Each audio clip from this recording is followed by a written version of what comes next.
Well, I'm delighted to be back, Anderson. Looking forward to this. The topic for our conversation is magic and aliens. Magic and aliens.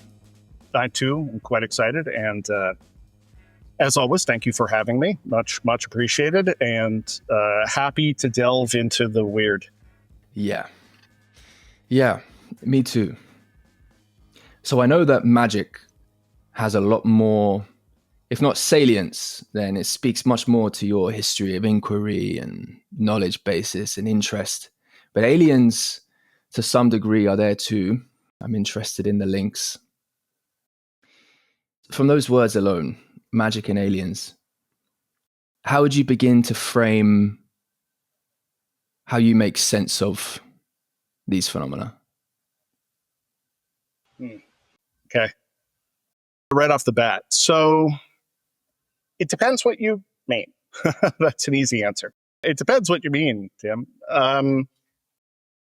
My thoughts around magic are a lot more extensive and certainly more developed, right? That's something that I'm thinking about a lot, and sort of lots of my work is directed there.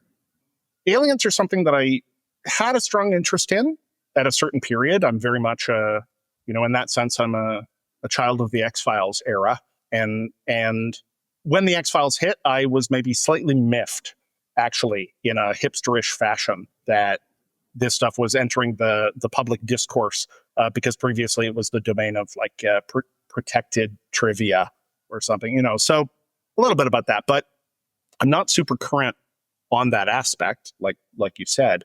However, I do think that individually, I certainly have a perspective on each of them, and I have an idea about how they overlap. So is there a preference about where? Maybe we could begin actually by sharing, and I often ask you to do this, I often ask you to share sort of a Jungian perspective. And I think that's interesting to people because a lot of people are familiar with Jung, and he's a bit of a spell word as a character, old Mr. Jung. So I'm wondering if maybe you could share some of the Jungian perspective on aliens and the UFO phenomena. So get some of those frames out there. Yeah. And then perhaps how you've come to relate to those. And then we can begin by working in a bit more. Yeah. So Jung has sort of a single essay on the UFO phenomenon, and it's relatively late in his career, right? The concept of the UFO doesn't reach a lot of cultural currency until really the 50s, late 40s, into the 50s, where you start to get a lot of interest. There are things to precede it, and this is often, if you go back and look at sort of catalogs of Fordian reports, right? Charles Fort, you'll find earlier instances of things, and that stuff is explicated in Keel, and hopefully we'll talk a bit about Keel. But anyway, Jung's perspective is, it's half profound and half a little facile. It leaves you hungry, I find. So his basic perspective is just that, when people are having these experiences of specifically sort of aerial phenomena, he points a link to sort of, things like biblical, appearances of wheels of fire, right? In Ezekiel, I think. So sort of these like appearances in prophecy or in visionary experience where people have had these wheels of fire in the sky. And he specifically sort of points to the UFO as a psychoid manifestation. So, the psychoid is one of these concepts in Jung that's frankly tricky to wrap your head around, right? It's this this intruding superstructure from the unus mundus that manifests itself simultaneously in the subjective and objective worlds, right? The world, matter and psyche, and is clearly sort of symbolically tied together, but in a way that doesn't admit for easy causality or explanation, right? So synchronicity is for him a psychoid manifestation. Archetypes, as he perceives them, certainly later in his career, are psychoid in this sense. So he sees them as being, in some sense, like a core structure of the metaphysics of reality, right?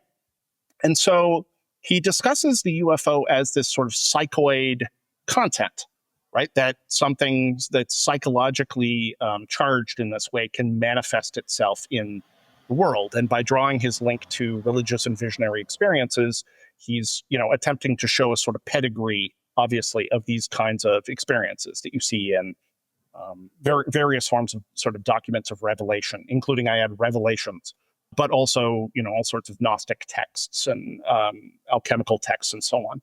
So he outlines this and makes some interesting links to sort of the disc-like form of the wheel of fire, and that is most of it.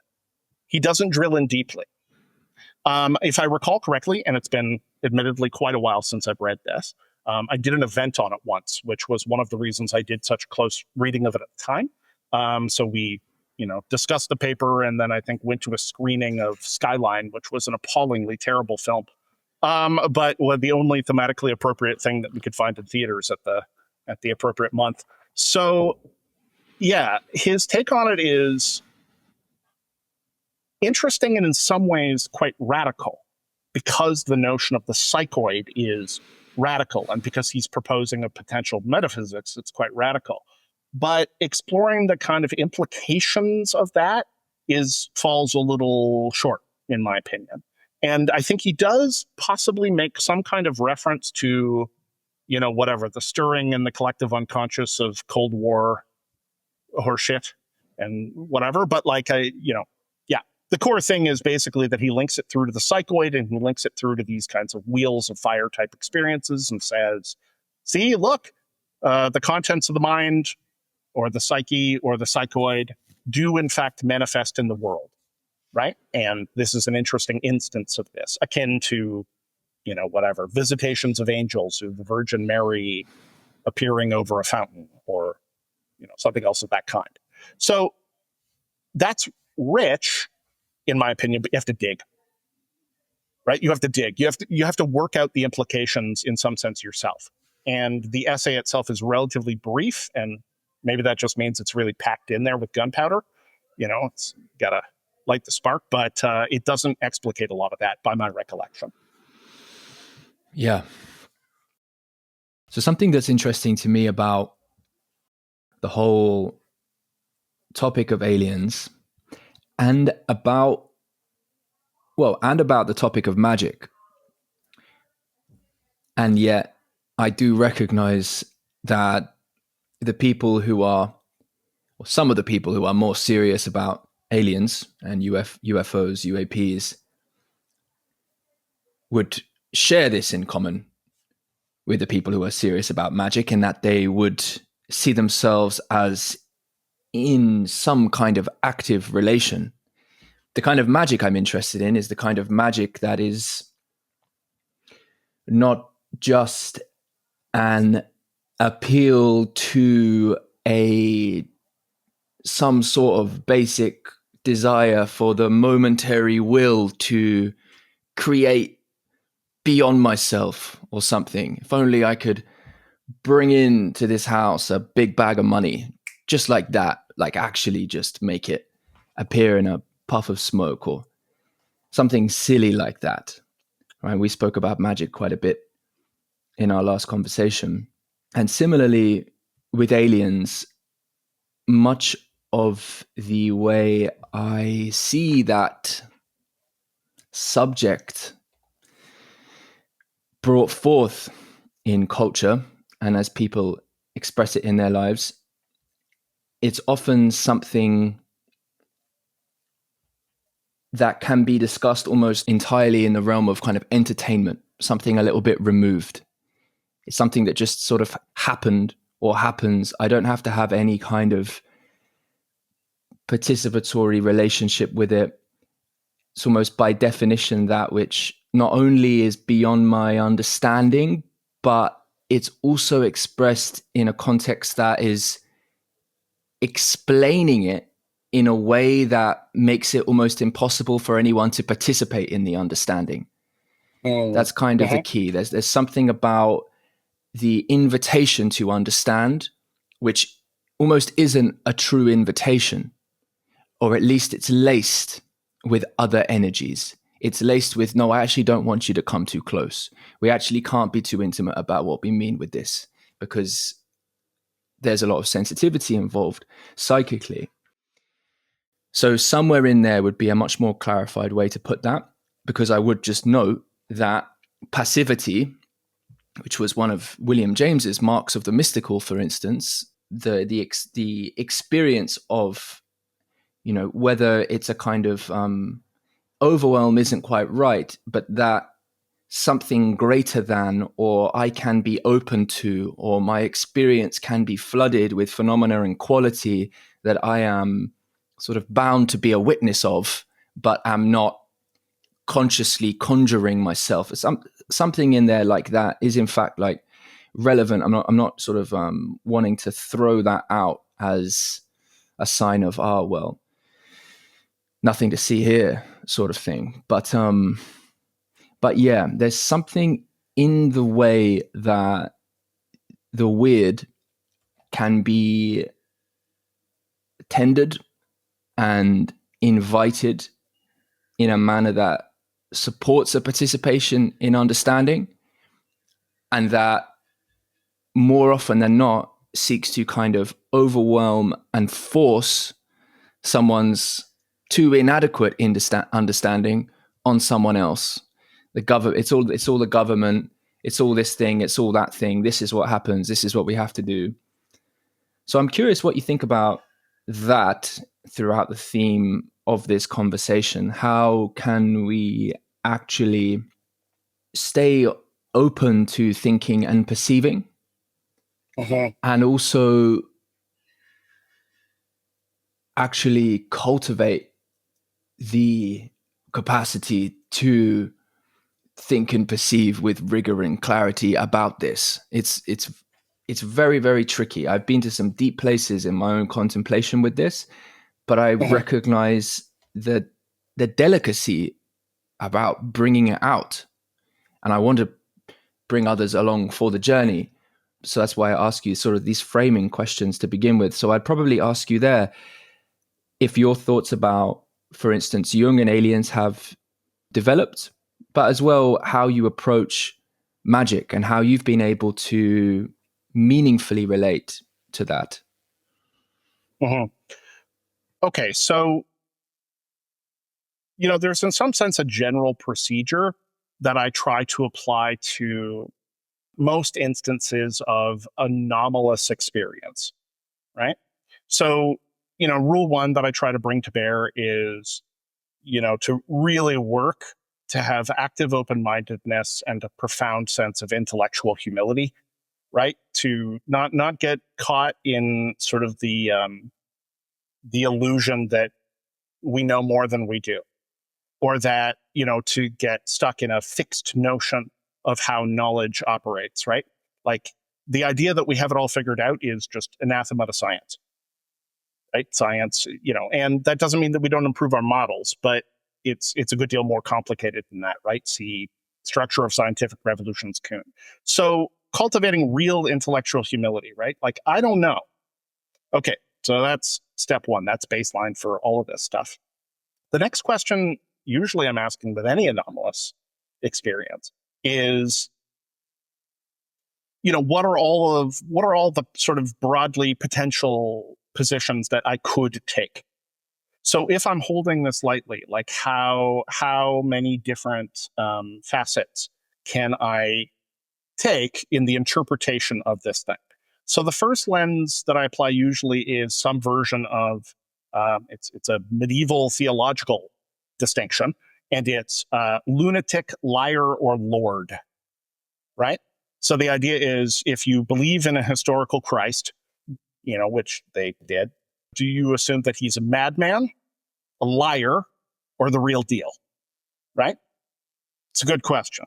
So that's a question you have to ask around anomalous experience, because as much, sort of authenticity as there is around it, because it has mystery and because it's compelling to the attention and the imagination, you also get a shitload of charlatanism, right? Around every one of these things. So asking the question, right? Lunatic, liar, or lord? It's a useful question. Obviously I have unconventional unorthodox ideas, probably, about what the boundary conditions are on lunatic, right? And I'm inclined to think everybody is a good deal crazier than they believe.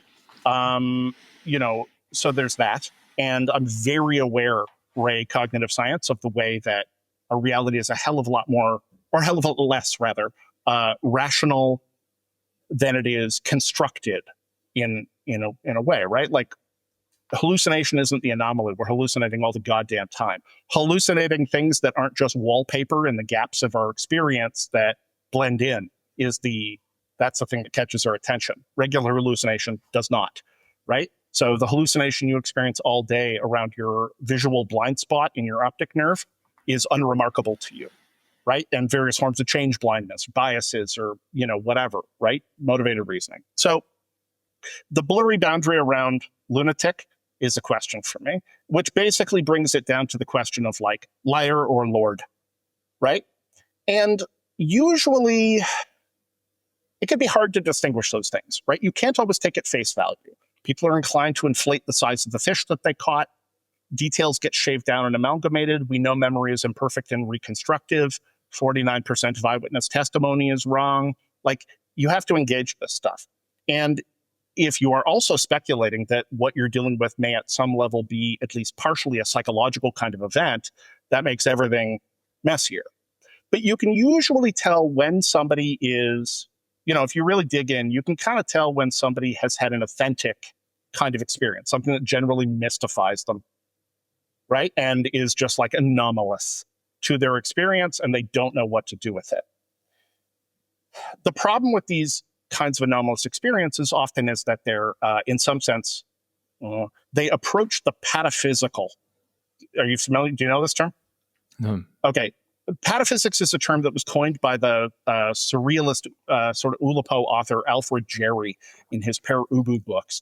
And it gets referenced in a few weird places, like the Beatles, who reference it in the song Maxwell's Silver Hammer. Right? John was quizzical, studied pataphysical science in the home. Pataphysics is defined as the science that studies things that only happen once, which is a hilarious, absurd inversion because, of course, you can't study. It's hard to have a science. We do with things like the Big Bang, or evolution for that matter, right? We only have one instance to look at. But the general idea of studying something that only happens once is hard because science involves typically stable, homogeneous categories. So, you're chasing around anomalies. They're anomalies by their very nature. But sometimes they have the real whiff of truth, regardless of, sort of what they are. You talk to people and there is a genuinely mystified and smacked and like not an interest in internalizing it, making it central to their narrative and thereby socially or financially profiting from it, right? Like, they've just had this weird fucking thing and they don't know what to do about it, and they'll only talk about it if somebody else goes weird first, right? But this is a basic separation. Now, the far end of the lunatic end, right? That's obviously not a term I consider respectful as a mental health professional, but loose medieval categories, right? So clearly it is the case that some people are having highly charged individual meaning-driven experiences. And if those things are too disconnected from what the rest of us think about it, we call it psychosis, right? I've worked with people who have psychosis. I've studied psychosis. I've experienced psychosis. And in some sense, I think, when we're talking about altered states, and we'll come back around to this, there was an early idea that things like LSD were psychotomimetic, right? They were emulating psychosis and whatever. But I don't think they are. But I think they're emulating some strong states. Now, amphetamine, that can definitely emulate psychosis. So we'll come back around to it. But, the thing is, like, how much evidence is there for their experience is a question everybody wants to ask, right? What's the evidence? Where it's like, where's the video recording? Where are the weird metals? Where are the whatever? You're asking for that sometimes, but you're also looking for transformative effect. A thing can be real, but psychological, right? Or it can blur that line.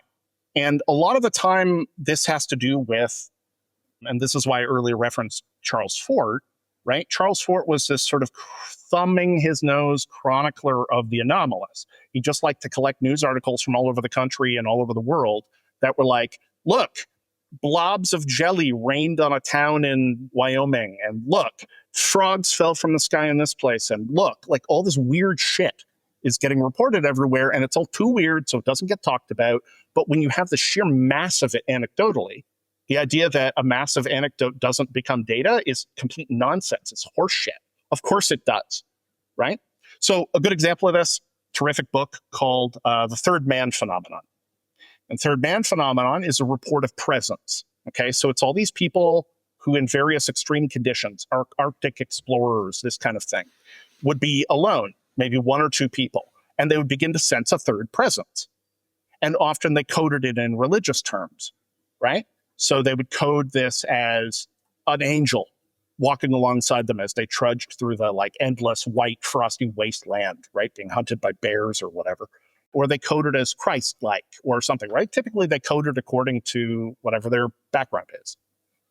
But this sense of presence is more dramatic than you might think. So there's a really interesting case in the book, for instance, where, and I promise I'll loop this to aliens, where two guys are inadvisedly doing ice climbing. They're climbing a glacier, and the glacier cracks and collapses and falls on them. And one guy is instantly crushed to death. He is obliterated by ice. But the other guy is merely grievously wounded, right? So like the orbit of his eye is shattered, and he's got blood, and he's limping, and his limbs are broken or something. So, and he's kind of blinded by this experience. He can't see clearly, and it's already hard to see in Arctic conditions. And then all of a sudden, he gets a sense of presence. And the sense of presence says, here's what you're going to do. There's blood running off the end of your nose right now. You're going to walk in one direction, and you're going to make sure that that blood never crosses itself. And then you will gradually walk out of this situation. And he had this experience as though it was an external presence, right? Presenting this to him, not as though it was an interior psychic event that he identified and was merged with. And indeed, he succeeded in walking out on his blood dribble breadcrumbs or anti-breadcrumbs. Anyway, that would be an anomalous experience and the sort of thing that people would be inclined to discard if this book hadn't collected 200 instances of this, right, being reported all over the place. So, you know, that isn't an interpretation necessarily. The interpretations that are provided are variable, but it is highly suggestive that the experience is a thing, right? It's not lunatic exactly, and it's not certainly not liar, right? And so it's like, what is happening here?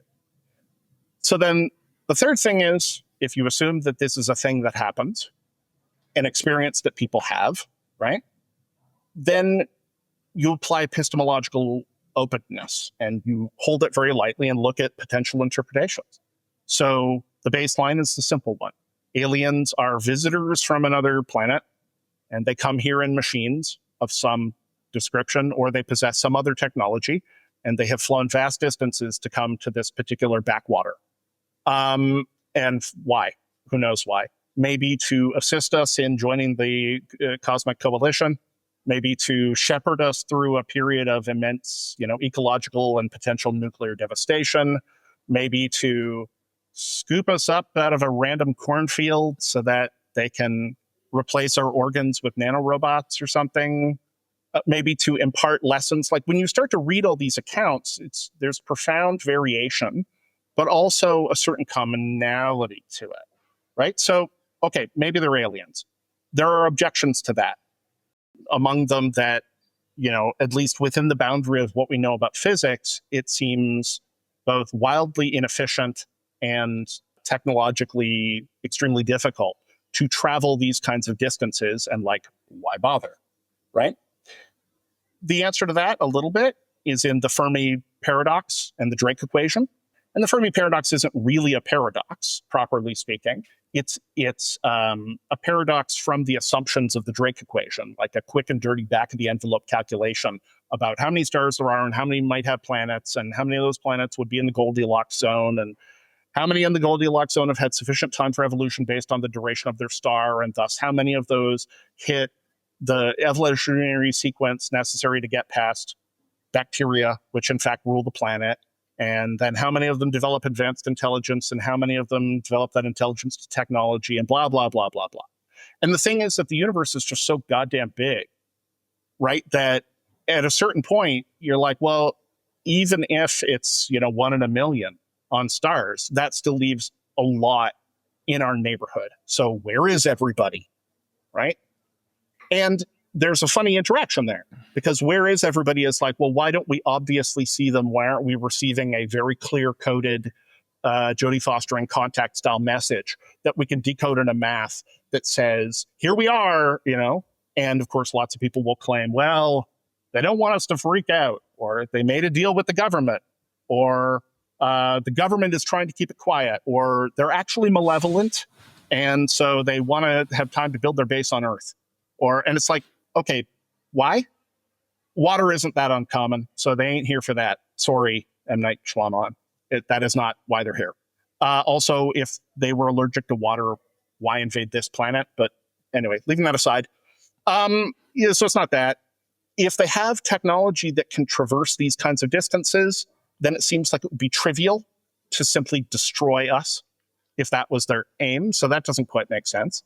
Maybe it makes sense that they treat us with approximately the same respect as we treat a mouse, and thus are quite happy to run experiments on them, right? Since we'll carve up lower life forms with abandon and squirt acid into bunny's eyes to figure out what makeup is good. Like, right? Maybe they just don't give a shit in that sense, and they are from the stars. Okay, maybe, but there are objections.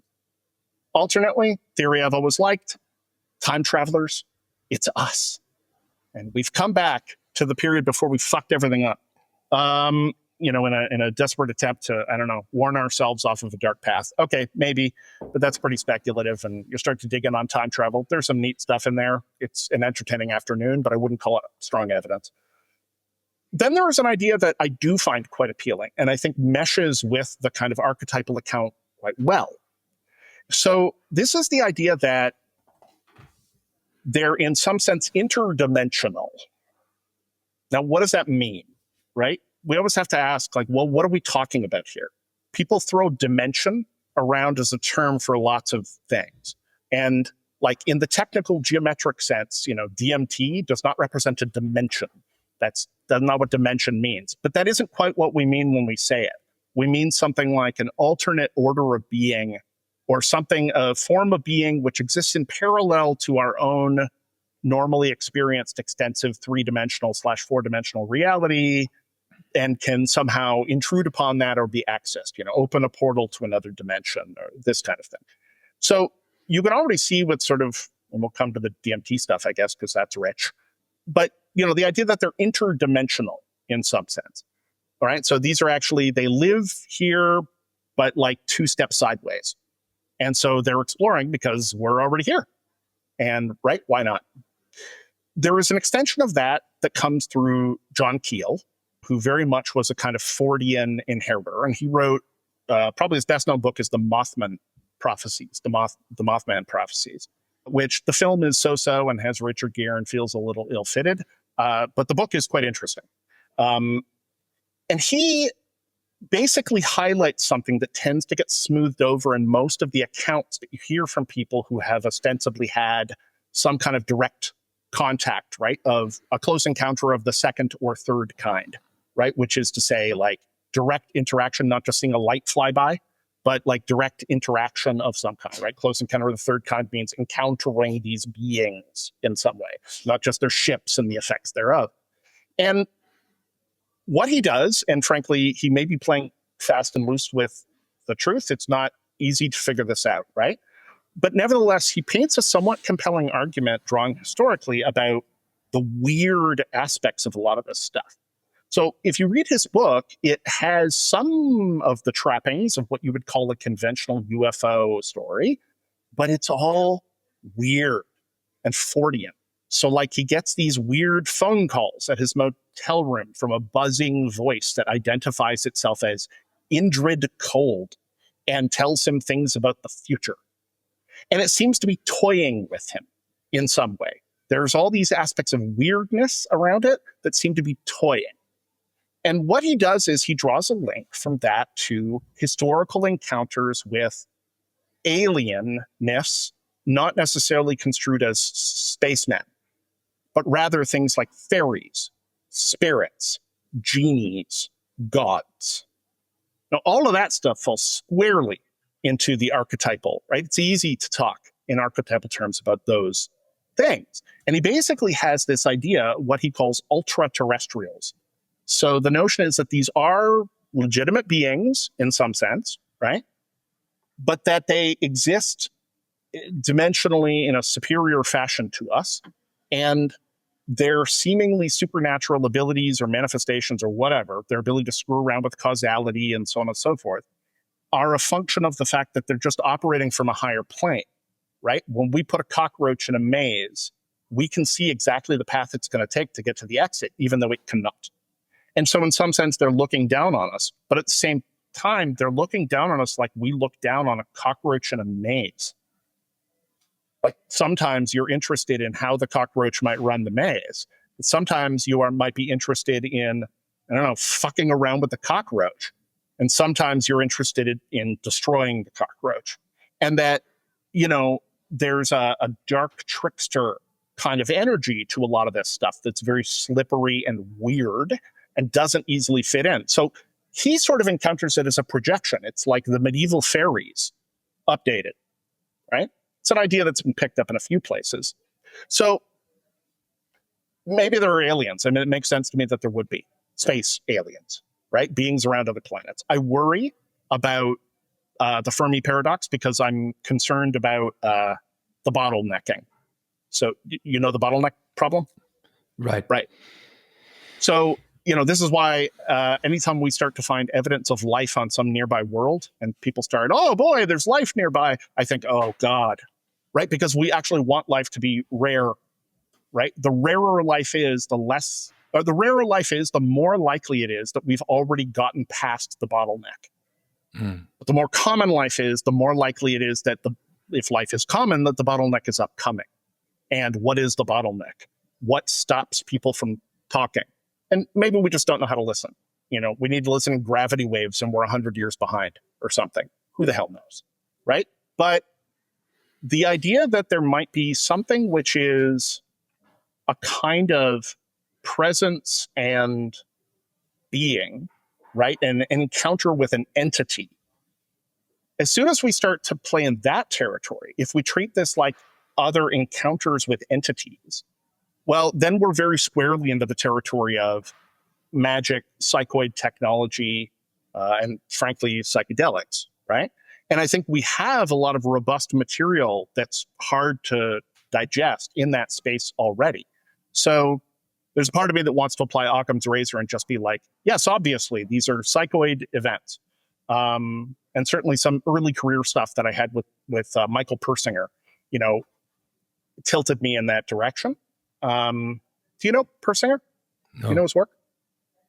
He used to be not quite a household name, but certainly a lot more talked about. So he was a prof at Laurentian University here in Canada who really hit a certain degree of fame, notoriety, with what he called the God helmet, which was an electromagnetic device which was designed to induce right temporal lobe microseizures and produce various kinds of mystical and visionary experiences.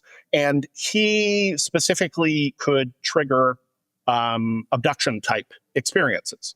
So I met him when I never met him in person, but we had quite long phone conversations when I was young, quite young, like 17, I guess I would have been talking to him. And we had these that's a whole story, but we had these really interesting conversations. And part of his take was kind of like, well, when you get earthquake activity in a region, UFOs go way up. And so why is that? And his theory was, well, electromagnetic stresses from tectonic shift tend to create these disturbances in the local magnetic field, and those disturbances could trigger temporal lobe microseizure. And when you trigger temporal lobe microseizure, you have experiences of this kind. And there we are, as God all wrapped up. And as you can imagine, that pissed off a lot of people. So because I was doing similar work at the time, he and I corresponded, and I could never quite swallow his line on it. I felt like it was dismissive. And the longer that I knew him, the more I realized that he was actually a deep weirdo. Sorry, all respect to Mike, who has now passed. But Dr. Michael Persinger was a strange guy with strange interests. And certainly some of his later work led me to believe that he was a lot less in the sort of like naive physicalist debunky mode than I initially sort of resisted. But, you know, part of me is like, this is a psychological phenomenon. Sometimes people see spirits. And maybe 100 years ago, they saw an angel, and then they saw an airship, and now they see a UFO. But even if that's true, even if that's the case, even if this is largely a psychological event, I don't think that discharges what's interesting about it, because these events are often transformative for people, and because, for God's sakes, like, is nobody else interested in the idea that our mind might be doing that? And again, with the psychoid, what if it's not quite that simple? What if the content of our mind and the way it manifests in the world are not, I mean, I say simple as though we have a theory of how the fuck that works, and we don't. So, right, like, the fact that that in and of itself is an unknown leaves me far more open to mystery. Okay, God, you asked me the time and I built you a watch. I think I just talked for like 15 minutes. Sorry. That was awesome. That was awesome. Now I have to talk, which is, yeah, good Lord. Yeah, there's a bunch of different frames I'd like to share, but I'm not going to do it because I kind of feel like I can't. I feel like I need like 3 more coffees or something like this. Oh no, I'm to sorry. Actually be able. No. What time is it for you? What time is it right now? It's 10:30 in the morning, so it's not in early. The morning. But I did a lot of exercise last night, but right. It's 8:30 p.m. for me, so this You've is been warming up, it's mate. the end of a. Oh, well, yeah, I warmed up hours ago. If you'd caught me at 10:30 a.m., I would have been pulling the cobwebs of dream off my face and growling my way through half articulate whatever. Totally. So, anyway, you know what it is? It's like to open the door and apply frames that are deep and clear enough to really contribute something to the building of this understanding together on this topic, particularly when you want to, bring others along for the journey without sweeping people along. I mean, it feels nice to be swept along sometimes, but one of the things I notice about the discourse, the culture, perhaps a better way to put it, the culture around aliens, channeling, an attempt to relate with the ushering in of a new age, all these sorts of things, where entities and galactic councils and DMT and ayahuasca and pyramids all come together in a rather interesting cauldron. I'm glad you added pyramids. Well, I am, of course, wearing one right here. Oh, I didn't even notice. Yeah. Oh, wow. Okay. That's suspicious. I don't want to make any specific claims about what I'm wearing, but anyway. There you go. It's fine. A is for Anderson, and so that's okay. We just had an election, you see. And nice. Don't get me wrong, I participated in the system. Anyway. Well, it's often the case that the most popular voices speaking on these topics are masters of drawing people on into fantastical interpretations. Everyone from Alex Jones to Bashar, probably one of the most famous channelers who has quite a very large following. Wait, does Alex Jones channel now? Not in, well, in a way. He channels something, but I meant, does he channel in the conventional sense in which okay. No, although you can definitely see him on stage with Russell Brand doing a Christian prayer and invocation of the Holy Spirit and these sorts of things in a way that it may, like, from a psychological perspective, it may as well be seen in terms of the same category. Now, of course, that Venn diagram doesn't overlap, but there's a thin line between There is a thin, often difficult to distinguish line, I think, between channeling and possession. And Right. who's to say which is which? Right. But anyway. Yeah. I mean, inspiration, passion, anger, Enthusiasm, right? The God enthusiasm. within. Sure. Right. And so, I'll name another who we've spoken about on the channel before, Matthias de Stefano, who you may have come across. He's got, very watched series on Gaia. He's also got many podcasts with Aubrey Marcus, who's had many people on his podcast that have been on Voicecraft. John has spoken to Aubrey, John Viveki, many, many people. And one of the things you can notice is that the affect of being drawn in to the fantasy, to the story, to the whole narrative that's being spun around, well, what my experiences have been. And so in the triple of lunatics, liars, and lords, well, I'm very much the Lord here. You'll be listening to me. And it seems as though the faculties of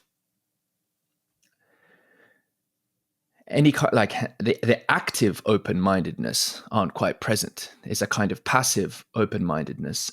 And all of a sudden, you're in relation with an epistemic authority who has had direct experiences of sitting on galactic councils, having been reborn multiple times, can speak languages of civilizations lost to history, that speak wisdom that rhymes with our own.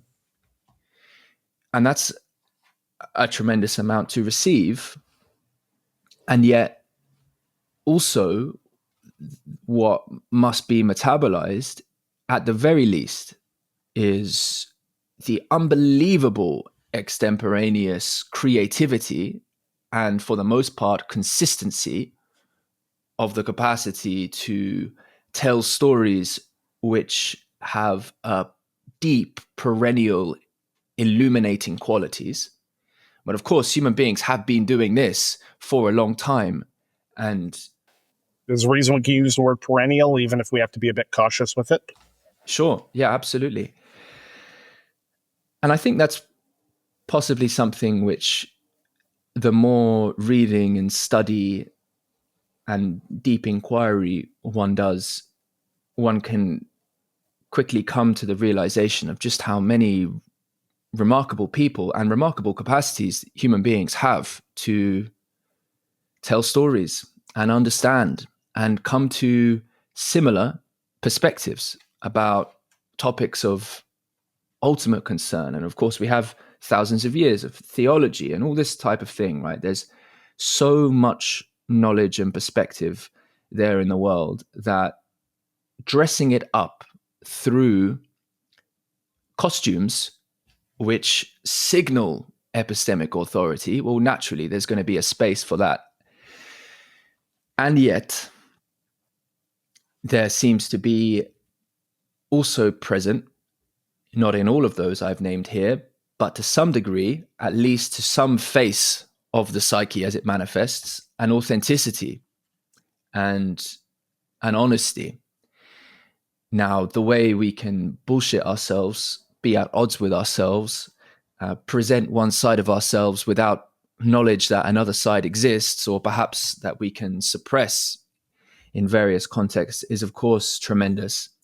And being able to bring that challenge out, questions around consistencies and whether or not we are in fact showing up with more of our faces present, in that way showing more of an integrity perhaps, well, they're difficult things to bring into context. And so I'm interested, as often in the podcast, in the unconscious social constraints which make possible actually being in inquiry together, and just what kinds of limitations there are to challenging the priors and the epistemics that are allowed And of course, in religious contexts, that's as well as certain scientific contexts, you'll have clear example of where it's appropriate or not to challenge the canon. And so why am I saying this? The thing I want to add in or show that to kind of show the other side of this coin is I'm sort of painting here the kind of limitations of fantasy, limitations of the authoritative presentation of fantasy, but also its effectiveness. But on the other side of that is that if we take seriously engaging with the psyche, the psychoid, and the way in which whether hallucination, projection, the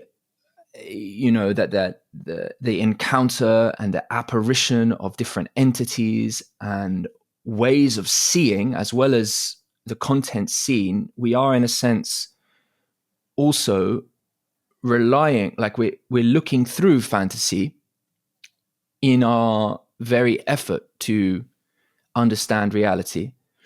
And so cultivating our relationship with how we open to fantasy, in this sense, you could also speak about the imaginal, you could speak about... Right. I was going to say, part of the problem here is we don't have very fine-grained phenomenological language. And, that, there's been some attempts at distinctions between fantasy with an F and fantasy with a PH. All right. It's a weak sauce distinction. It's trying something, but it doesn't work very well. But the distinction between the imaginal and the imaginary, is certainly kind of central, I would say, around this to some extent. And,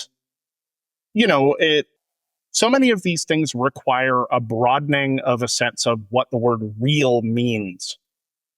And I think a willingness to treat, like I said, sort of the data of experience phenomenologically as distinct from the interpretation of that, even when it's highly, highly suggestive, right? Because sometimes it's really compelling, right?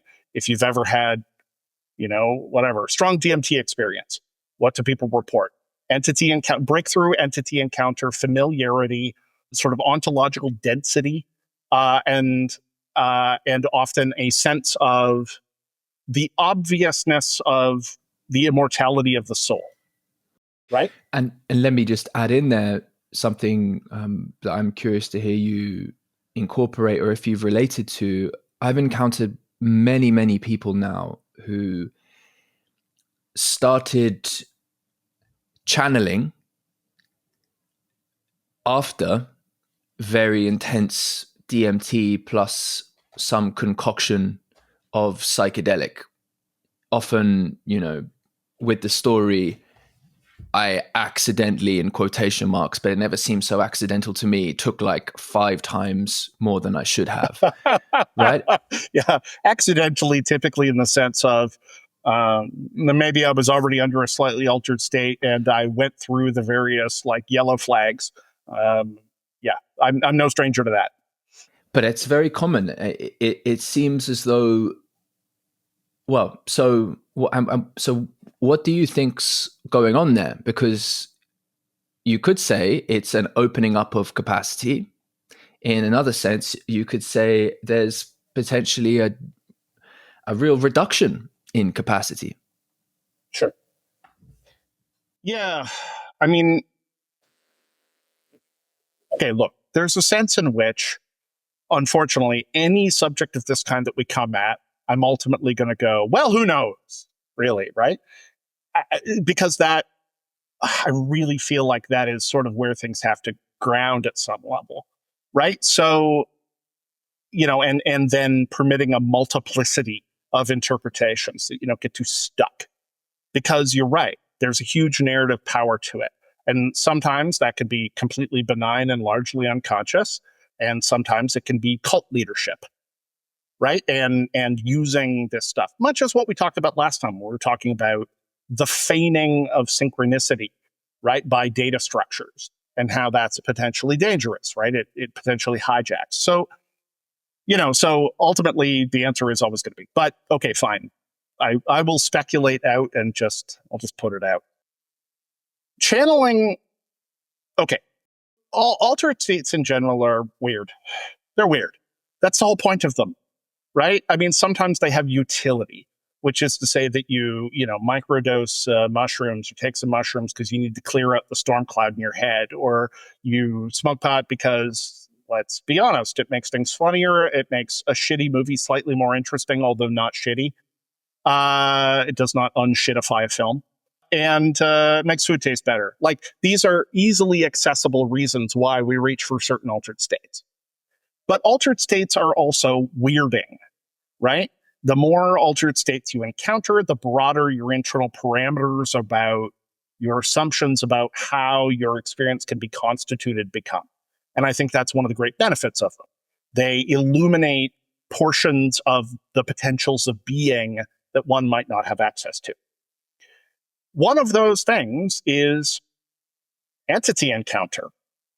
So entity encounter is a thing. It's a central thing in lots of sort of indigenous approaches to this, but also it's something that happens spontaneously, right? And I've certainly had it in a number of different ways, in a number of different states, but sometimes quite dramatically. At 16 or something, I undertook one of these, as you pointed out, like slightly foolishly overtuned experiments. I didn't accidentally do anything. But let's just say that I took a dose of LSD every half hour for 3 hours. Okay. And in this context, I was chilling at home. Hi, Dad. I was chilling at home. I lived at home. I was a teenager. And, everybody else went to bed. So I'm chilling in the living room because it was an underused room. And I used to pile up sort of stacks of books on either side of that chair and run the long cord to the headphones and listen to Pink Floyd and, whatever. It's a teenager.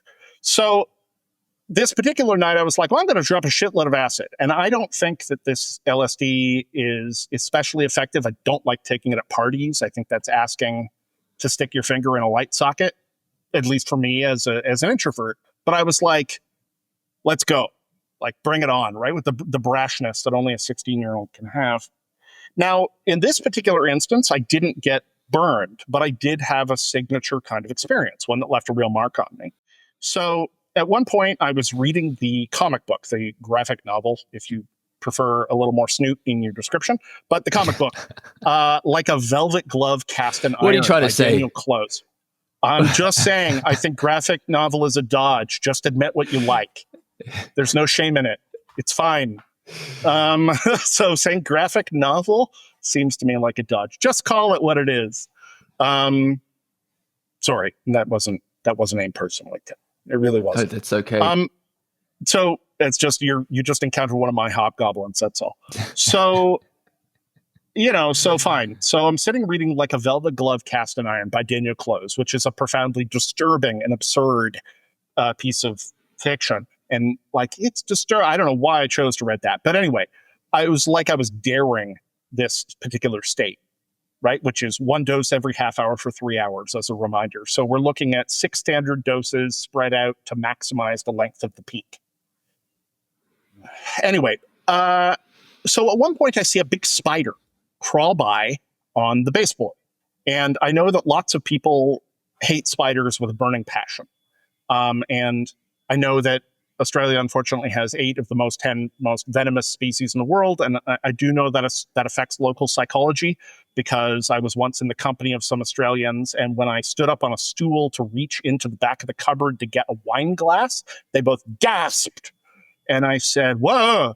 And we were in Canada, and they were like, you would never do that, right? It's like you never put your boots on without shaking them out while you're in the desert, right? Mm-hmm. That's a good way to get killed. But here, most of the species are tame. We got the black widow, but like, it's a solitary creature.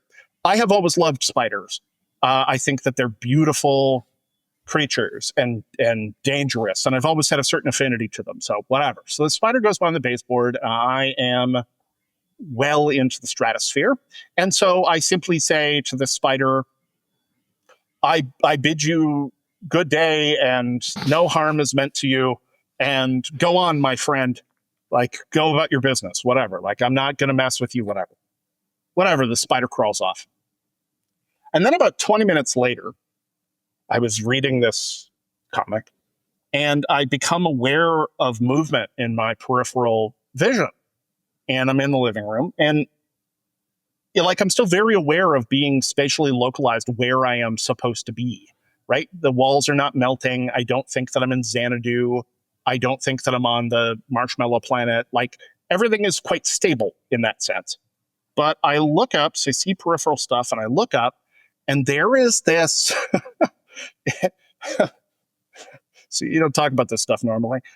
There is this 8-foot tall humanoid spider creature festooned with sort of exotic gold, vaguely Aztec-y sort of jewelry, which is waving its arms, its 4 arms, because it's standing on 2 feet. And it's waving its arms in this sort of vaguely hypnotic figure 8 pattern over by my father's stereo at the other end of the room. And I looked up and I saw this thing and I said, no. And I went back to reading. And then I'm periodically glancing up to be like, did you fuck off? Like, no, I'm not dealing with that right now at 2 a.m. And it didn't. It hadn't fucked off. It was shockingly persistent and stable, right? It was a stable sort of thing that seemed quite solid and real against a normal sort of background, right? So whatever, psychedelics can take lots of forms, and the form of hallucination can interpose in different ways and intrude in different ways. But like, finally, I look up after a few times and I see this thing and I think, all right, what do you want? I say, keeping my voice down so I don't wake up anybody upstairs. Like, okay, what do you want? Like, what do you want? You're not going away, so what do you want? And this thing explains to me, partly through speech, hallucinated speech, partly through telepathy, whatever, that it's like, I am the Lord of all spiders, and because you have spared one of my people, I have come to enter a compact with you, and, whatever, bear them no ill will or harm, and never shall they harm you, and blah, blah, blah. And I was like, okay, sure. Like, whatever. Like, I can't deal with much more than this, right? And the weird thing about it was how normal it felt, right? And I'm aware, altered state, right? I'm aware. My brain is coursing with stuff. But it's still hard to think about that and not think, what? What? What am I looking at here? What is that experience? Did I, A, experience an encounter with some normally non-corporeal spirit fucking Aztec spider Nazca lines? I don't know, right? Did the drug have a outside the default mode cross-networking effect where it put together novel forms of synesthesia and accidentally tapped into some subsystem and connected it across with the subsystem that normally views things as people and therefore instantiated itself into my field of perception as this thing? Maybe. Like, something happened, but nobody else could see it. So does that put me in the lunatic liar lord? Like, it's tricky. So there have been encounters of this kind that I have had where I'm like, well, that's not a conventional alien. And it's not but it's a something. And if you start digging into channeling, especially, right, the overlap between aliens, channeling, other forms of spontaneous production, like automatic writing, which I have a lot of experience with, or not a lot, but I've had some striking signature weird experiences with. And of course, magic and religion in the magical tradition. That is very clear. So if you look at like John Dee, who I think, did we talk about John Dee last time? Rings a bell. So John Dee, I would recommend for anybody that's interested in this that they read. There's a really good book by Jason Louv about John Dee and the Enochian angels or something. I forget what it's called. But John Dee was, Queen Elizabeth's astrologer / spy master / resident magician. And he had some money and he was in espionage, whatever. But like, Queen Elizabeth gave him a lot of money. And sadly, while he was away in Europe at one point visiting Prague for there was like an alchemical center there, because the king was big into alchemy, his library got looted. And in a rare show of bitterness, I hope that whoever looted his library burns in library hell. No, but they have to deal with the library police. Anyway, his work in magic was about spirits, right? The summoning of spirits. And he contracted this guy, Edward Kelly, who was an Irish guy who was something of a charlatan, but also it seems like probably an authentic medium to some extent, like he was a channeler. So he used Kelly to like look into the crystal ball and asked Kelly the questions, and they communicated back through Kelly. But the stuff that they came up with this entire system of Enochian magic. You can go back, right? The Ashmole Museum in London has, or sorry, is it in Oxford? Whatever, it's in England.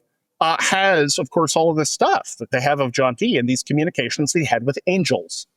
The angels communicate a system of magic to him. The angels also communicate all this stuff about the nature of the world and the apocalypse. And frankly, a lot of it, if you read closely into it, which John Dee frankly often didn't, is kind of terrifying, right? You know, some of these angels are like, and you shall throw open the gates and we shall move among you and separate the wheat from chaff on the burning day like a thresher's flail. And it's like, Jesus fuck, like they're talking about the apocalypse, okay? But this magic, which was communicated by channel, they directed towards the project of empire building, the British Empire. And this is the flourishing of the British Empire, right? Frankly, the largest empire by land mass and influence that we have had on Earth, the relative power of the US empire notwithstanding. So Kelly and John Dee are really into channeling. Aleister Crowley, a figure who frequently is referenced in the magic circle and who is certainly kind of a pathological asshole in a lot of ways, in my opinion, and not always a great guy, but something of a magical prodigy and had a real sense for this stuff. Likewise, did all kinds of channeling work. So when he channels the Book of the Law, which is the famous book which he channeled, which communicated the words of an entity called Ayahuasca, who communicated to him the thing that subsequently became Thelema, right? Which is sort of the Crowleyan religion, right? This Ayahuasca figure is speaking in certain kinds of elevated language about the turning of the ion and the iron of Horus and a lot of channeled stuff that you don't get the impression is just Crowley making shit up. And whether or not it has reference to reality is a whole different question. You know, there are some curious connections. Ayahuasca, for one thing, looks exactly like a goddamn gray, a fact that has not escaped people. So it looks like a gray alien in 1911. But also, Crowley undertook specifically a magical ritual that was communicated by John Dee and Edward Kelly that was supposed to throw open the four gates of reality to these beings. And they're quite explicit that where they're going to come in is not physical reality, but psychic reality.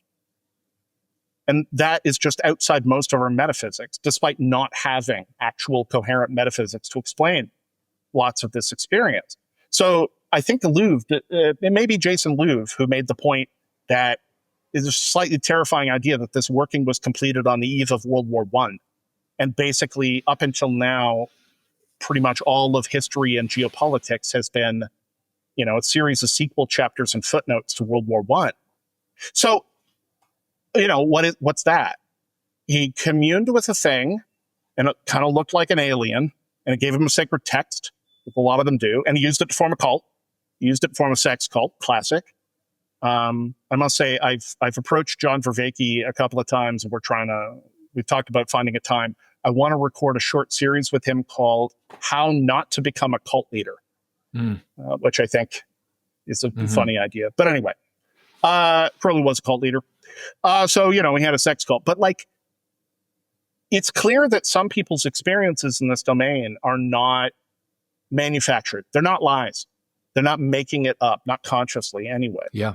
And I've had enough experiences with automatic writing, with Ouija boards, with dream work, with lucid dreaming, with altered states, with magical systems, with whatever, to just give me a very clear sense that although I can't decide the ultimate ontological status of the things that I'm interacting with, I'm interacting with something and it is not identical to my typical ego. And that seems kind of like a big deal. Yeah. Yeah. Yeah. So, in my experience, the way we can respond to encounters, intense phenomena in general, is of the same quality, categories of orientation that we can to ordinary events. There's something about how we relate and the choices in orientation available to us in relation that is consistent. That framing has been important to how I've cultivated a working sense of stability in relation to a bunch of different things, leading back to my early altered experiences. And I do think there are interesting metaphysical, phenomenological pathways to that conversation that look more academic. And I am interested in those, but yeah, those are fascinating, but it's not where the rubber meets the road. yeah, it's not quite the track we're on here. Although what I would say is that one of the themes that I seem to have been driving at in most of my responses in this podcast, I wish it was slightly more clarified. Let me see if I can say it. Take a few seconds and I'll yeah, so in the case where we're not speaking about liars in that category, Sure. but we are nevertheless relating with the reality of hallucination and consistent prediction and all this type of thing, whether with our own experience or pointing to anecdote, bring the ultimate example of strange magical encounter and say, if we can trust anything, we can trust this one. There would still be, whether in our mediation with it as secondhand observers or as direct revealers, in the process of relating, in the process of giving voice, there would seem to be still a continued criticality of self-relation to whether embellishment, the particular poetic expression of this era or that era, what am I leaving out or leaving in? It would seem to me that, well, got it like from a slightly different angle. You often hear people say, well, maybe aliens are presenting themselves to us in the queer manners they are because they're just attempting to cultivate our coming into relation with them without being too astonished, right? That if there was the sort of like building us up, so to speak. And so there's something about the categories of our own perception and what they can actually withstand, which would seem to be a critical limiter of how we relate to this phenomena at all. And so our relationship to our own limitations is something I'm pointing to here, which a metaphysical conversation about orientation and what I was pointing at before isn't so far away from. And yet, like, you could focus on it too much and lose some of the sort of gestalt richness of maybe some other messages or possibilities or patterns that are being communicated. And yet those broader gestalt patterns and significances can absolutely bind second order or even first order interpretations up so strongly that we lose capacity to actually enter into critical relationship with them. And all of that seems to me somehow so tremendously human, which is maybe a strange thing to finish with saying, but in experiences, whether with DMT or psychedelics or various other profound states, this sense of returning somewhere deeply known or home. And you could use a language as well of the self, or there seems to be something really human about the relation between, for instance, light and dark, good and evil, love and isolated alienation, the sense we have of if we're in connection, in disconnection, full, in lack, resistant, all these types of things is so, it's so primal. It's so incredibly primal. And so much of the so much of the primality of our lenses and how much we can embody a wise way of relating to them needs to be, it seems to me, part of how we engage with a critical conversation of the content of channeling and all these types of things. Maybe that's a too basic point in the end, and I'm missing really wanting to draw out again the kind of the richness of how is it, and I'll just ask it like this: how do you think it is? Maybe memory. People speak about various kinds of ways of construing the metaphysics as fields of consciousness, tuning forks, other ways of attempting to externalize in explanation how it is we can tap into patterns and understanding and prophecy of how the turning of our age could manifest thus. Oh, right? Shit. And the turning of our age. Okay. That's fair. I'll stop there. So No. If what is present is here, if you're talking about how not to start a cult, if what is present is here, lo, the aliens have arrived, signaling the turning of an age, how can we, in a context where we clearly are entering a profound turning of an age of some sort, at least technologically,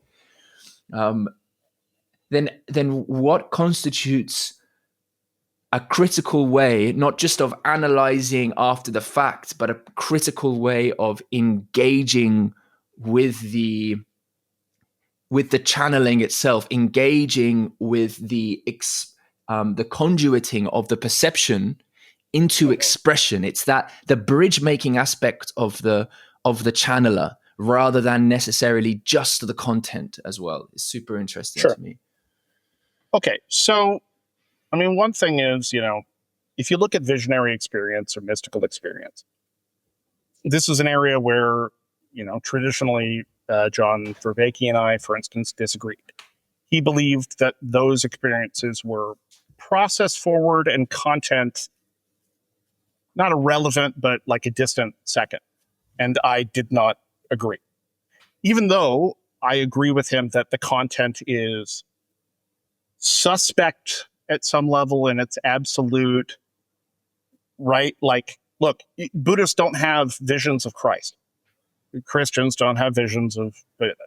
Everybody gets kind of what they understand, right? When I first did my first really big dose of Iboga Tabernanthe, I played the game that I typically play, which is, for every gram, I'll have one question, right? And so even though my brain is all over the fucking map, at least I'll have a handful of handles that I can grab at so that I can usefully direct my, my inquiry and my self-exploration. So, I think this was 13 grams. So I had 13 questions, and those ranged from real basic questions about myself and interpersonal relation and what I ought to do, whatever. And then I ran out of those questions. And so I was like, obtain the alchemical gold, obtain the knowledge and conversation of your holy guardian angel, right? A classic magical thing. So then I did it. And, you can consider this an authentic experience of this or not, but as I sort of in this slightly bent space made my way up the Otschin, the tree of life in Kabbalah, and made my way to the solar sphere of Tiphereth. Tiphereth is sort of the place where the divine structure in Kabbalah, it's sort of where the personal aspects really stop and it begins becoming transport. So it's the halfway mark. And it's the Sephiroth of the sun. And so it's the home of all of the dying and resurrecting sun gods, right? Christ, Mithras, right? So so I do this thing and I go up to the sphere of Tiphereth, tripping balls by external estimation. And when I get there, I don't receive a vision of Christ, even though I'm sort of like nominally half Catholic, half Anglican. That's not what I get. I don't see Mithras. I don't see those things. I have an encounter with Superman. Now, if you know me, that makes perfect sense. And honestly, my experience in that respect, I mean, I can get into it if you want, but I've talked about it in a few places, and it was profound, life-shifting. Top 5 events, life-shifting, okay? And when I encountered this entity, it was very, in the way that a boga is, very grounded in a sense. And I was like, whoa, Superman, like you're much taller than I expected. And I don't know what the fuck that means. Anyway, but that was the first thing I literally said. Well, you're much taller than I expected. It's big. And, among other things, I was like, okay, well, I might as well ask, what am I here to do? And Superman said, oh, that's easy. You're here to help people. And I said, that's easy for you to say. Like, you can bench press a battleship. Like, what am I supposed to do? And he laughed and said, no, it's not like that. The thing is, everybody is crazy. And what you're going to do is help them deal with their crazy. And that is the way in which you will operate. Very matter of fact, So, okay. So the next morning I wake up and I had a sitter. Right? Very responsible in that sense. I had a sitter. So my sitter was downstairs making coffee and I came shambling down the stairs, and he was like, how was it? Would you like a cup of coffee? And I was like, yeah, I think I'd love a cup of coffee. How was it? Pretty good. And he was like, oh yeah, what happened? And I said, I met Superman. And he said, what do you mean? Like the Christopher Reeves? And I said, without premeditation and with total earnestness, I said, no, dude, Superman.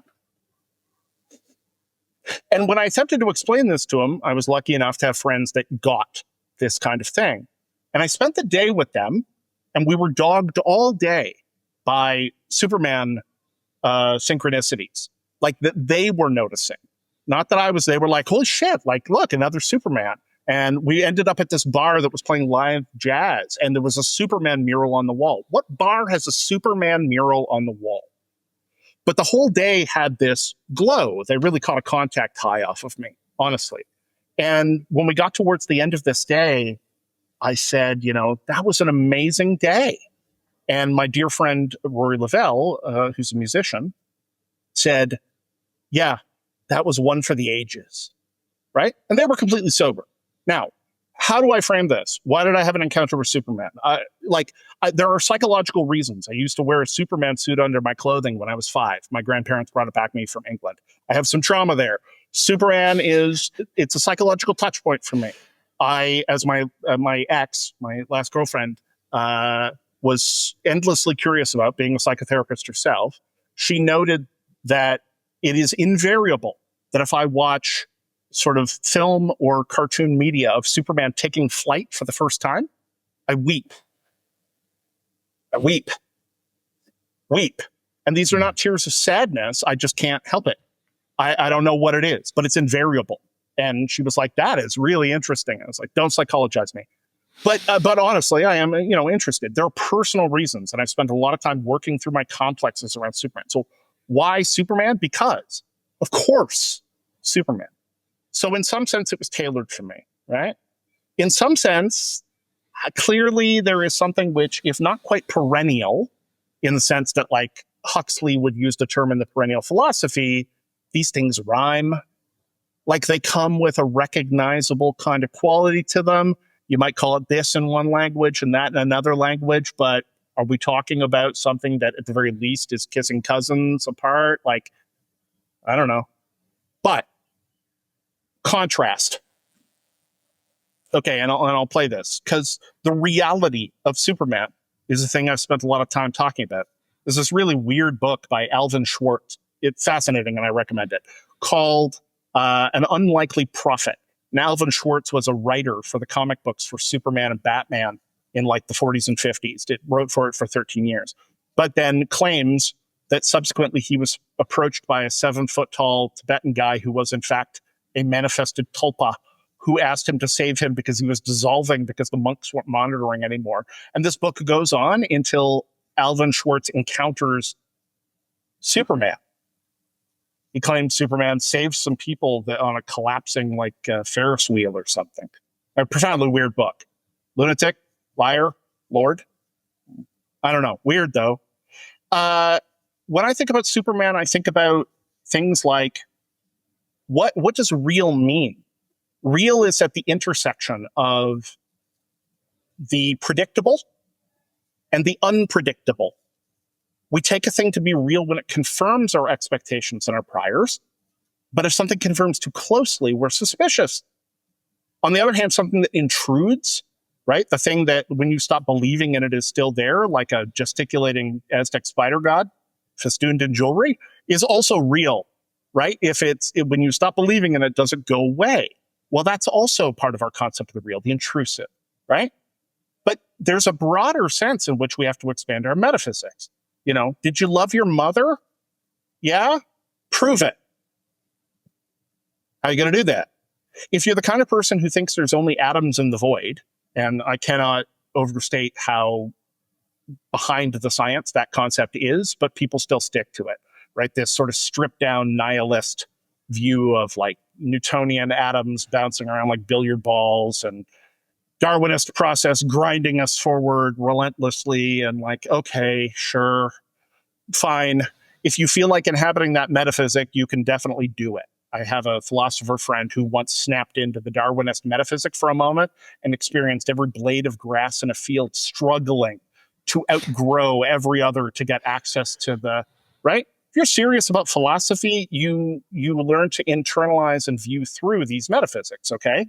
But, you know, when people are like, no, materialism only. Okay, well, first off, what the fuck does that mean? What's stuff made of? You can explain it to me. You're doing better than all of the cutting edge physicists of the last 100 years.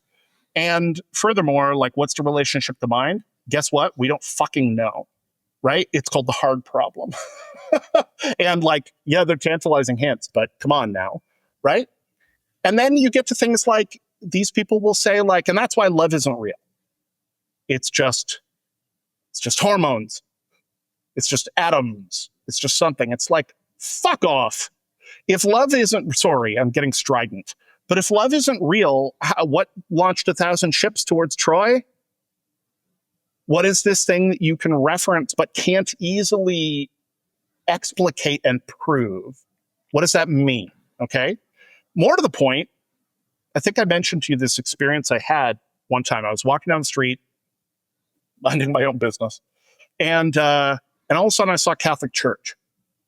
And I had the weirdest experience because I suddenly realized what I was seeing was an embassy of the state religion of the Roman Empire. Mm. But the experience was like, I felt like a mastodon had just wandered out of the bushes. Like it was this profound incursion of the past as a near thing.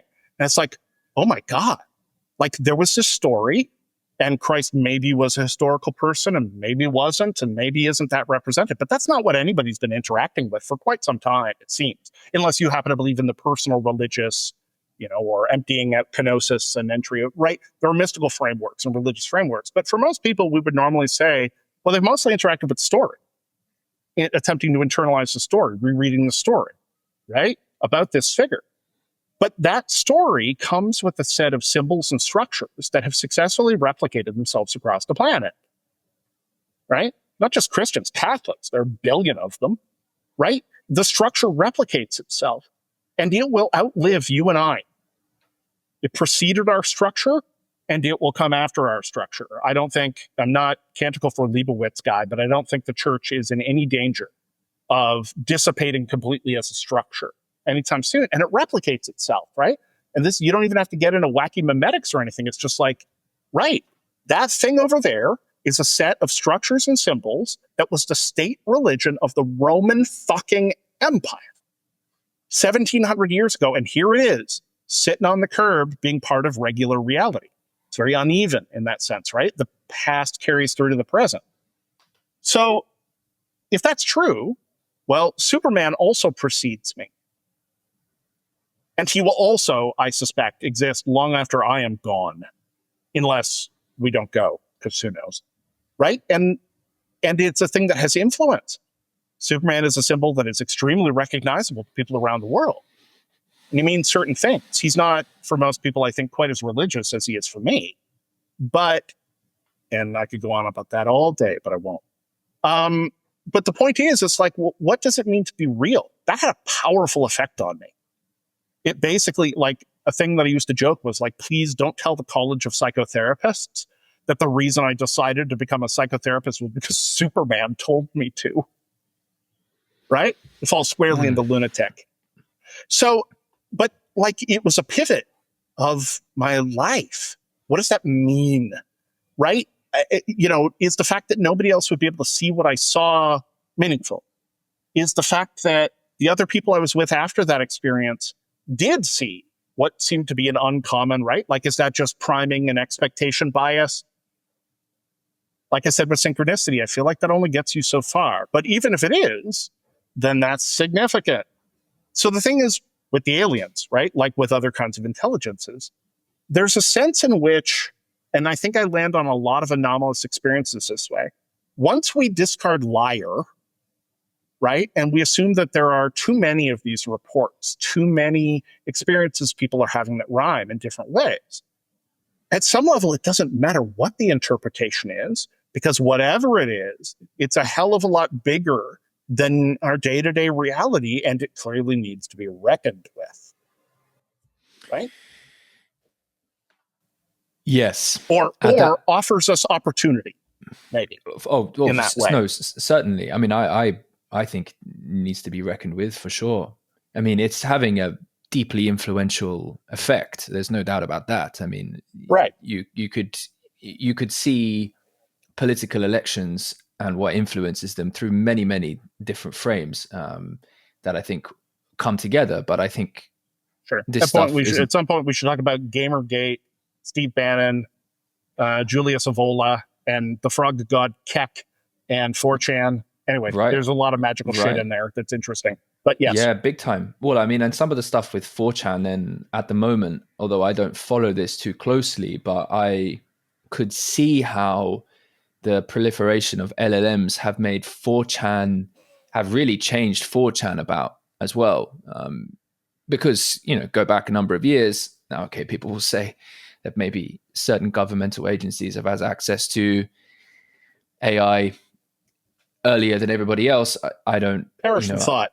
Yeah, I'm not going to necessarily go down that. I just don't know enough about any of that. But if you did see 4chan as some sort of almost like id cauldron. Yeah, exactly. Id cauldron, where at least there were presumably some variety of human being involved in the conduiting process, then that's one kind of thing. I mean, there's some interesting changes there if that becomes sort of AI, and what kind of maybe qualities may be lost and potentially gained. What I did want to say, and that does link, is that I agree with you that, we can hold for a second on the interpretation and the importance of reckoning with the phenomena to interpret as such, is critical. And yet, as soon as we begin to do that, of course, we have to deeply concern ourselves with what it is to engage in interpretation, what it is to participate in the experience. Of course. Yeah, And so that's, and then we're down the postmodern rabbit hole and we're deconstructing and whatever. Sure.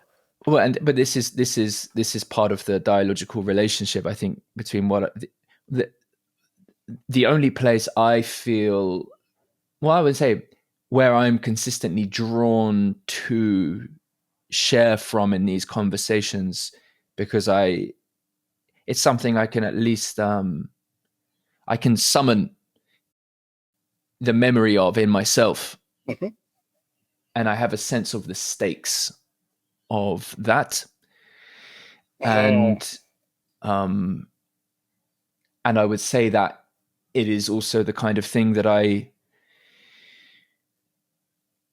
don't think is as present as much. I think people are in general, when they encounter psychedelics and other things, it's kind of like, just let me on the rocket ship. I'll not be so concerned with how to pilot it. To be honest, it's kind of much more like that. And we'll just like trust we'll land somewhere and tell our stories. So, yeah, I kind of want to drive at the experience of conjuring, the experience of evoking, the experience of expressing faithfully about matters of significance. It would seem to me like that's a nice way into trying to draw out how to be, the possibilities for being in relation to the reality of real interaction with phenomena. Basically saying real interaction with phenomena. Take it away. Fair. Okay. Okay. So on one hand, obviously, I'm always going to advocate for this kind of radical epistemic humility, while recognizing that, of course, it's the case that, you know, like we have to assume certain things. You don't break this down to blah, blah, blah, blah. Sure.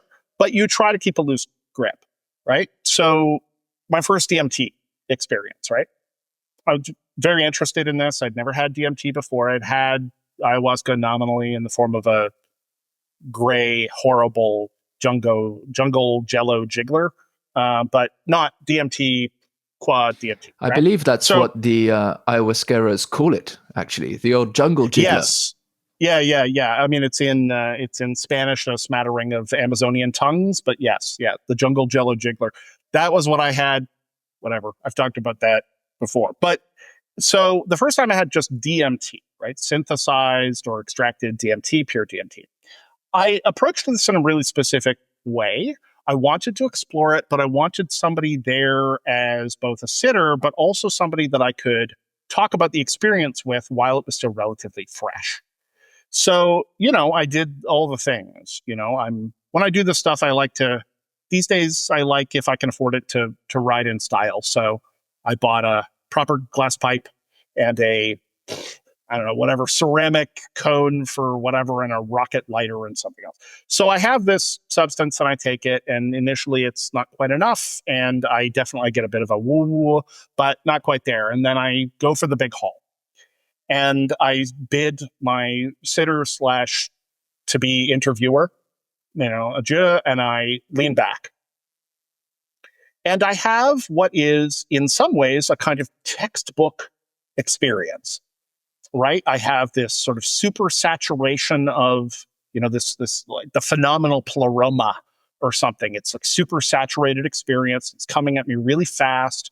I'm getting fire hosed with information, and then there is this, you know, breaking through the chrysanthemum or whatever it is. This radial mandalic kind of fractal fucking whatever that I crash through, right, and pretty rapidly, I find myself in a space that is both quite disorienting in a way because I'm there, but I feel sort of normal in my although what I'm experiencing is weird, I feel more or less okay. And like more or less myself, there's a continuity of self in some sense, but what I'm experiencing is weird. And it is also intensely familiar. Immediately I come in and go, oh yeah, I remember this, right? Okay. And then I'm getting overwhelmed. It's a lot, and I'm getting overwhelmed. I'm not a stranger to doing this kind of thing. I'm a seasoned 90s psychonaut or whatever nonsense, but like I'm not a stranger. I know how to handle myself even in an unfamiliar state. These are things you learn if you want to fuck around and not, whatever, burn your brain out or whatever. So, but I was kind of like, whoa, like this is really hitting hard. And then I hear the voice, like a recording of Terence McKenna saying in the void of whatever, the pleroma, something, being like, don't be overwhelmed by amazement. Right? And I'm like, oh yeah, right, orient to that. And it repeats, right? Don't be overwhelmed by amazement, he says, right? Like a recording. And I'm like, oh yeah, right, like orient myself, right? So then, these like time worms with hieroglyphic faces make their way up to me to talk to me. And I'm like, oh, this is what we're talking about by jeweled self-dribbling basketballs or fucking machine elves or whatever, right? And they talk to me and I have a communication with them for a bit and they're like, oh, welcome back. And I'm like, okay, I appear to be experiencing you as a separate entity. That's super interesting. And anyway, and this starts to wind down and they're like, hey, you can stay if you want. And I say, no, I have somebody waiting in mundane reality that I have to go explain this to. And they laugh. They're like, good luck. See you around. Like, see you later. And they back off. And then I come to, and as is common in these situations, I think I'm sober, but I definitely am not. I am simply no longer in this strong state. So I come out and we hit record on the recorder so that we can capture this. I still got the sound file somewhere. And among other things, we ran a sort of a 20-point scale for mystical experience to see whether or not this qualified sort of by that strict scale. And it did very clearly, right? Had these experiences. And then my interlocutor / interviewer asked me like, what do you think about this? And I'm like, well, it's a little surprising to me that it matched as closely to my expectations as like it really was what it said on the tin. And that's a bit surprising. So the consistency of that is surprising and possibly primed. I said, the other thing is, I said, if I didn't have my very specific rational machinery, I would probably at this point be convinced of the immortality of the soul. Because it came with a wave of familiarity and certainty, right? And certainty is powerful. Certainty is like a drug, right? People love certainty. They hate uncertainty. But of course, an experience of certainty is no indication of anything. Your dipshit uncle is quite certain at Thanksgiving when he's talking about what have you, and he has no idea what he's talking about. We have this kind of Dunning-Kruger experience of other people being know-nothings often enough, right? And if you reflect this back, it's like, check your beliefs. Are you the only human being in the world who's right about everything? I doubt it. So certainty is already questionable. But in this case, it's like, okay, I can't take this at face value. I had an experience, right? And it had these properties, these experiences. And is there something about this chemical that produces a sense of familiarity or a sense of certainty? So that was sort of one side of it.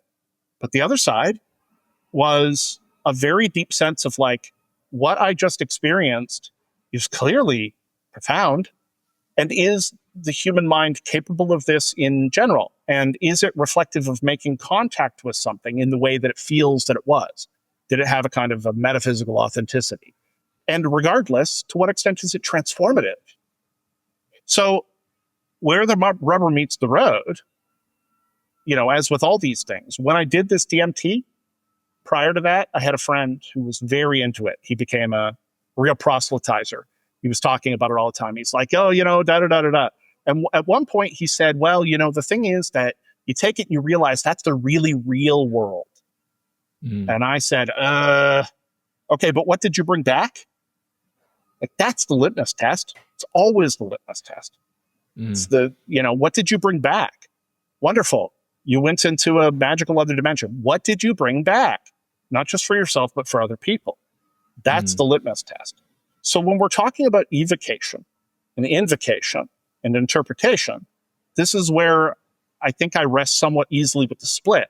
Because on one hand, I don't have an ultimate explanation for many of these experiences. I don't know where to situate them. And I think it would be hubris of me to assume that just because I had a high degree of certainty, that is the case, right? And it's possible that none of my explanations begin to scrape against it. Doesn't matter how smart your dog is, and dogs are smart, they don't understand how your TV works. And most people also don't understand how their TV works. So it may just be beyond me. But experiment. It's like the proof of the pudding is in the eating. What do you encounter? Run the fucking experiment. Sorry, I'm getting strident again. But, when I encounter people that are wicked skeptical about magic, I'm like, you don't have to believe anything. Just start running the experiments and see what happens.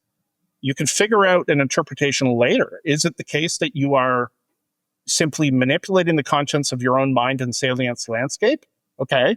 Turns out that's true. That's pretty damn useful, because if you can reconfigure your subjective sense of reality and whatever, like you're controlling your entire experience.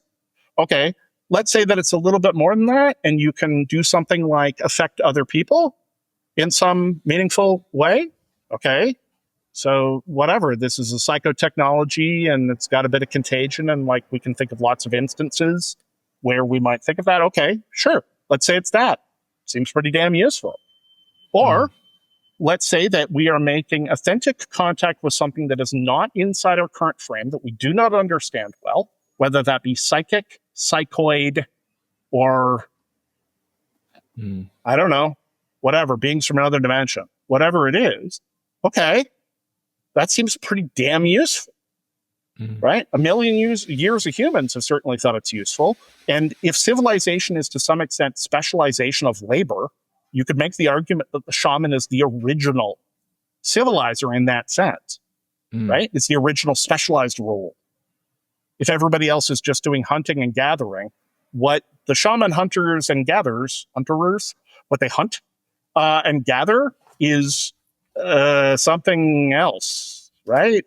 They're involved in the hunt maybe, but they're also doing another thing. So what I generally say is, to the people who think that they have the tolerance for it and are willing to go into a space that frankly can be really freaky, right? If you got the openness for it, and you think you can keep the epistemological balance necessary to not lapse into mania, paranoia, delusion, conspiratorial thinking, or any of the other pitfalls that happen in and around it. And these are well-recognized magical pitfalls. It's the abyss, properly speaking. You can bypass that if you got some mechanisms for it. Experiment. See what happens. Right? Yeah. Sorry, that's kind of a boring answer in the end, isn't it? Do magic, kids. Yeah. No, I mean, it is interesting. I find myself, so many of these conversations, and maybe titling something Magic and Aliens could on the one hand be the very opposite of trivial. And yet, like so many things, the trivial and the most profound just weave together, and this is particularly in the context of Magic and Aliens. And remember, the trivial is from the trivium, and the trivium and the quadrivium were the 7 liberal arts. They were the basis of education for 1,000 years ago and more. And so the concept that we've taken trivial and turned it into a word, like we've done with myth, where we take the word myth and what we mean by it is horseshit. Yes. Horseshit. Yeah. Stupid science is what we mean. It's like, guess what? Other human beings who lived before us maybe didn't know that much about gluons sticking to muons, but that doesn't mean they were fucking morons. Yeah, right.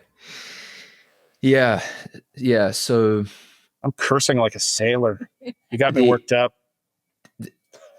Sorry. Yeah. So to build on that point about triviality and the relationship with profundity. I mean, you give an awesome etymological, historical perspective on that. One of the things I notice, and I think anyone can notice who speaks often about whether alien encounters channeling or is a channeler, what do people go along for? Partly, yes, it's the curiosity of contact with something other. And I think in general, we probably haven't included analyses of just the category of other and the role that plays in the context of society as much as we could, but certainly that's there for us. But I think it's also people go and are interested to remember of that which is in fact profoundly trivial but deeply profound. They're often messages about love that you find in many religions about it's a short circuit to help them bypass disenchantment. Right. And you know, in a sense, the bypassing can also be understood. I mean, I'm not saying bypassing is this, but there's alongside what we can point to as bypassing, I think also a genuine, authentic return to the affect and signature of belonging and the enchantment of belonging in a world as well. You know, like a healthy belonging is a deeply enchanted place. Our participation in things, right? Yes, absolutely. Yeah. And so all of that is present in this context. And I've yet to hear, that's the thing, I've yet to hear something brought back of true significance that wasn't of that category. So for instance, in some of my early experiences with DMT, if I was to say what I was, and because I filmed myself on returning and then attempted to, when language came back online, it gave some voice. And with so many experiences, nitrous oxide is indicative of this as well. When one returns flashback to James. And yes. It's interesting. Did you know that xenon, the noble gas xenon, can also be used in this way? It's used as an anesthetic. I had no idea. I had to look and read why xenon, and people have wild experiences on xenon. So same kind of thing. I've seen a documentary on it. I haven't had xenon myself. Me neither, but it's on the list. Yeah. And when the language returned, it was as if I just accepted to speak almost as if all that was left for me to give voice to and which I had to sort of accept with humility that I could give voice to was a pebble that had fallen from this structure, right? Rather than what was inside the structure, so to speak. And yet the pebble was in fact like deeply indicative and had a marbling that was the same quality of marbling that from within the inside of the structure would light it up like a circulation system, like beautiful etchings of gold. And even in my sharing that, there is in fact a message. And the message was time, age old, was to remember to connect with and perceive the beauty already around me, even in the most awful of contexts, that in some sense there is the capacity to perceive beauty, which is not to say to get stuck there and I'm not to deny all the horror, but that we are never doomed to such alienation in cosmos that the thread of a more dignifying way to honor and venerate the integrity of all things isn't possible. Something like this. And so just the reminder of beauty even in the mundane.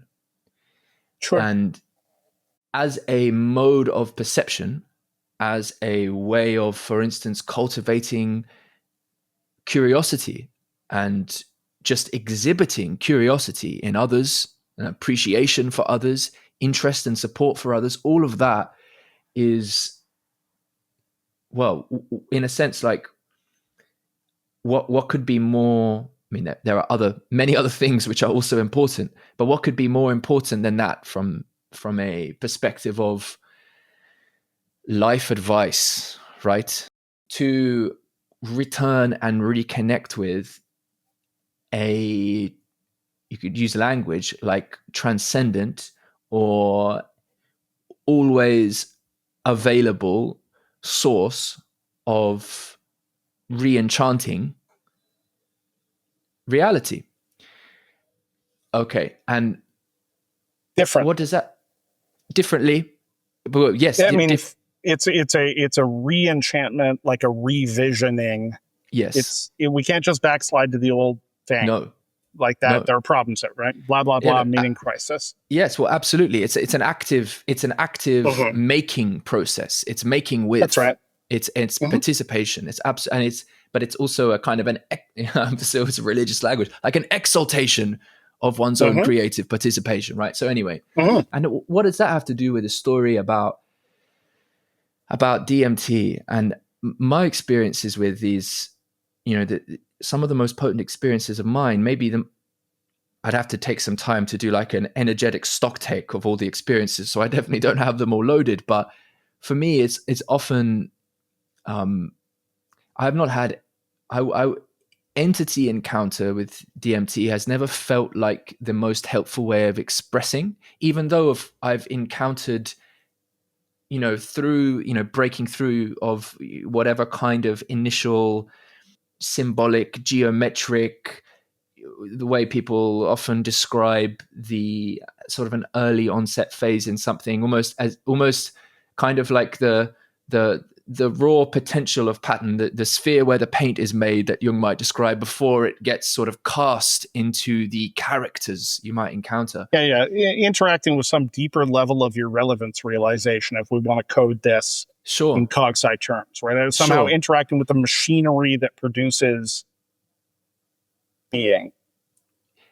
Certainly the way that our cognition can present the coding of that to us imagistically, and that's the thing. It's like, it's still the way I see people express. Carl Hayden Smith, who's been on the channel quite a few times, I'd love to set you up in conversation with him.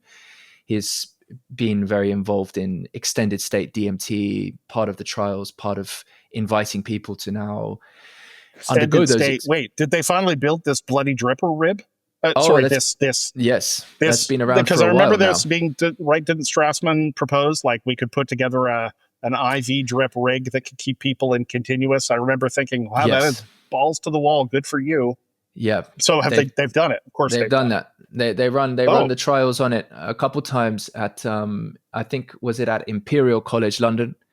There's an episode on the podcast called Beyond DMTX or something like that. I called it with Carl. Okay.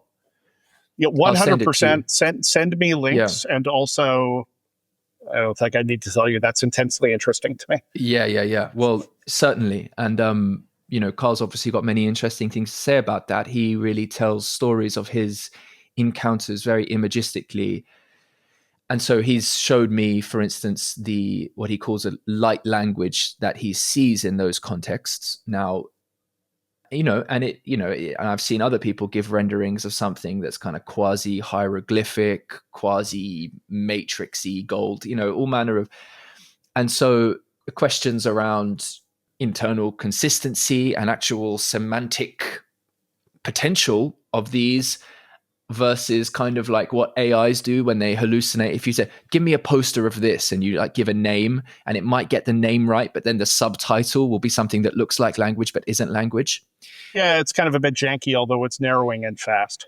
It is. And so the question is, even in our context of, psychedelic perception, what we might be narrowing in on and what kinds of symbolic architecture are there that we can hone in on, right? And but even how to interpret them would be interesting. But my point, just to circle back to potentially differentiating between the symbolic or potentiating material, which then gets cast into, or which can get cast into entity encounter, whether elf, whether dark trickster figure. I've certainly experienced all manner of characters in the play in an environment that I'm navigating. And yet there does seem to be something very, what seems to me to be the case is that there is an inherent agency, an inherent power to the quality of my own perception and orientation in that context,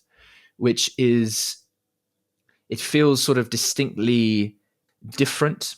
And in that mode, I feel as though I am not, it's like I'm not, very rarely do I actually reach for language, or even could reach for language.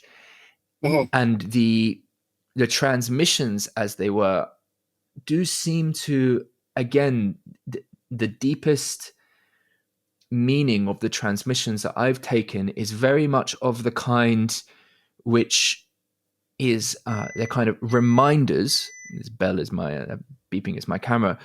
They're reminders of modes of treatment of relationship with Mhm. human beings, with the natural world. But even saying human beings in the natural world is a step of then beginning to particularize the objects or a particular context for my relating to, rather than learnings around how my conduct and participation in relationship actually matters. So in the conversation with Carl, I'll always mention, and in many other contexts, I'll often bring in conscience. So whenever someone's really interested in sharing on the wonders of consciousness they have experienced, well, what was your experience of conscience in relation to this? I'm Mhm. interested in how are you participating with what you are sharing? And that, Of so course. I keep driving at that kind of message in a lot of this. So there's that. And I will share one other thing, and I do this a little bit too much.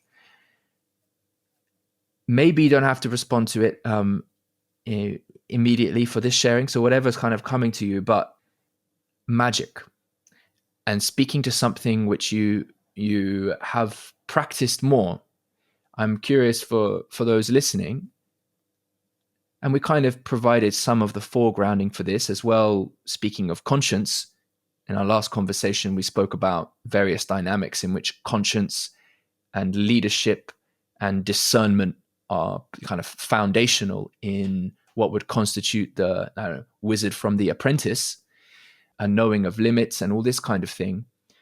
But what would be, whether with or without psychedelics, with or without pyramids, right? These other potential amplifiers, whether symbolically, physically, in ways we don't quite understand, mythologically, as ways to cultivate an opening up to the conjuring of phenomena, material, energy, all this.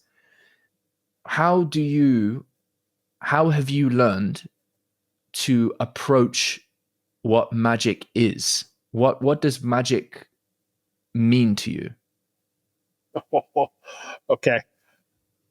Uh, well, so it's funny you asked this, because I'm going to try to roll out a general structure for this at a conference I'm speaking in a month. So, in Poland. So, okay, like so much of this stuff, I'm very aware that my personal openness level is higher, I think, than the general population's. And I am more willing to engage states of being and experiences that are disorienting and destabilizing than most people. Not trying to say that I'm some super special flower or unique or something. I'm not. But I think there's a demographic distribution. So I have always sought those kinds of experiences, and they are vexing. Some of them, you just don't know what to do with. But at some level, and maybe this makes me something of a shadow facile extrovert, but at some level, I can't help but have one foot in the world of magic and one foot in the world of science. This has never been uncomfortable for me. The only discomfort is disclosing it because of the reactions that people have. But as time has gone on, I have realized that actually I'm quite able to, defend those positions if they come up, right? It's like there are structures to do that, right? So that you don't just get the sort of the veracity or the reality of your experiences hammered away into nothingness and waved away, right? But there are kind of two aspects to it that you ground out when you're looking at it scientifically, or not scientifically, but experimentally, right? And magic is experimental, and alchemy is experimental. These things are experimental, regardless of what the actual background thing is happening. There are two questions. A, is it reliable to some extent? And reliability is a problem in all of these fields. They're all slippery, right? They don't easily, we talked about this with synchronicity. It seems like a core feature of them is that it's extremely difficult to, nail them down and say, at some level, it's like, this is profound, but it's very hard for me to pull into the objective world in some way. That said, this is why I recommend an experimental perspective. It's like, okay, like if you don't think this is a thing, fine, try it. Try some stuff, try it and see what happens. My experience of a great many of those things has been, oh, okay, yeah, something happens. Like it's pretty obvious to me that something is happening. What exactly that thing is, separate question. But something is happening. And it appears to resemble something that, it appears to do what it says is on the tin. So the same thing is true of ritual magic in some senses it is of DMT. It's like you do the things, and if you do it in the right way, it seems things occur. Now, what kind of things are those? Some of them, again, it's synchronistic. If you're talking about manifesting a big pot of money or some whatever, right? Like this is the kind of thing where people report it, but it's, you could write it off as coincidence. However, the two questions are simple. It's like repeatability at some level of effect. Do these things, can you get an effect, right? Can you get an effect? And lots of effects aren't reliable. LSD is highly unreliable. You can rely on a change, but what the nature of the change is, like we set and setting. That's as far as our technology got in terms of, right, which is just honestly like, degenerate ritual thinking in some ways, in my opinion. So set and setting is a primitive way of thinking about this, right? So, okay, there's that. And right. And then there is application. Implication is interesting. A standard that I apply to myself whenever I'm thinking about anything, if it's not just for fun, is implication and application. What does this imply? What does it, right? Like, how does this complexify our notion, or what questions does it raise, or what mysteries does it brush against? One, implication. Implication's interesting. If you're an abstract person, you can hang around in implication all day long. But application, this is maybe where I'm a facile extrovert in my shadow, which is like, yeah, what did you bring back, or what did you do? Why did it matter? So it may be that you and I have both had entity experiences that have not been exactly rubber meets the road. Although I would argue that some of mine were quite transformative in the sense of being like, they were inflection points in my life. And if that's a purely subjective event, okay, like fine. But the point is that it curved my life in a certain way. That's not nothing. And if that's a thing that I can create in some kind of repeatable way, that seems like pretty important, right? But above and beyond that, it's like, just what did you bring back? What is the transformation? How does this connect with other people? How does it help you? What does it give you, right? That's in some ways an unfair standard, right? Because it's like, Show me the receipts. But in another way, it's precisely what we want. It's all well and good for somebody to have a wonderful religious experience, but if they're not transformed morally or ethically or something, like, who cares? What difference? Like, great, your metaphysics shifted around, but you're still an asshole. So who cares, right? Or you've become convinced that this other state is a thing, and great, that's the master plan, and you can explain everything. That's wonderful.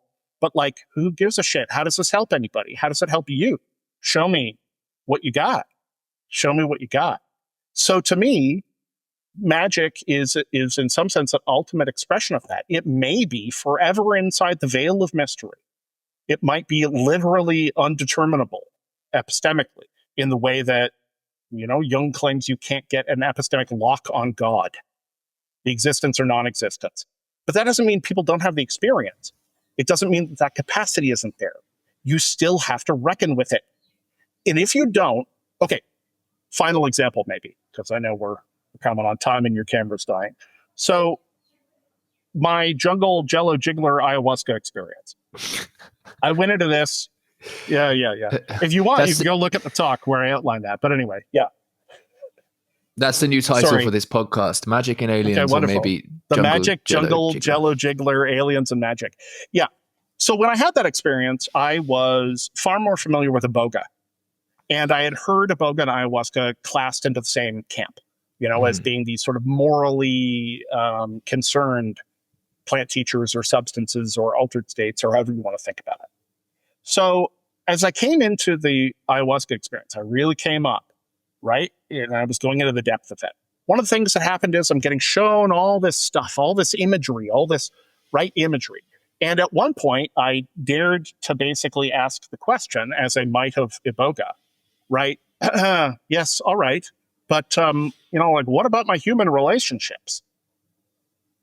And the response from ayahuasca in this weird, non-indigenous context that I had it was, no, that doesn't matter.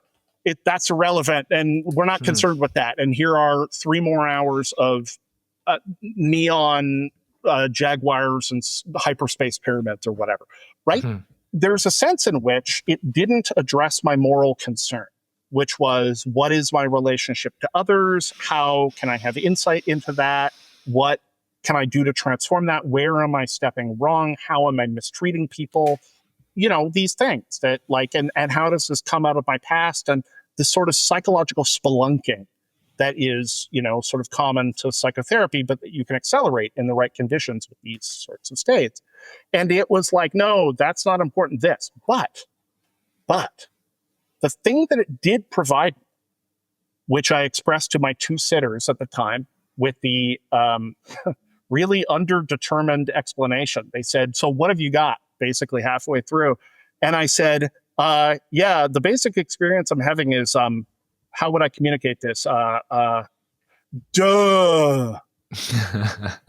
And they said, duh. And I said, yeah, duh. And they were like, all right, dude, and went back out of the room.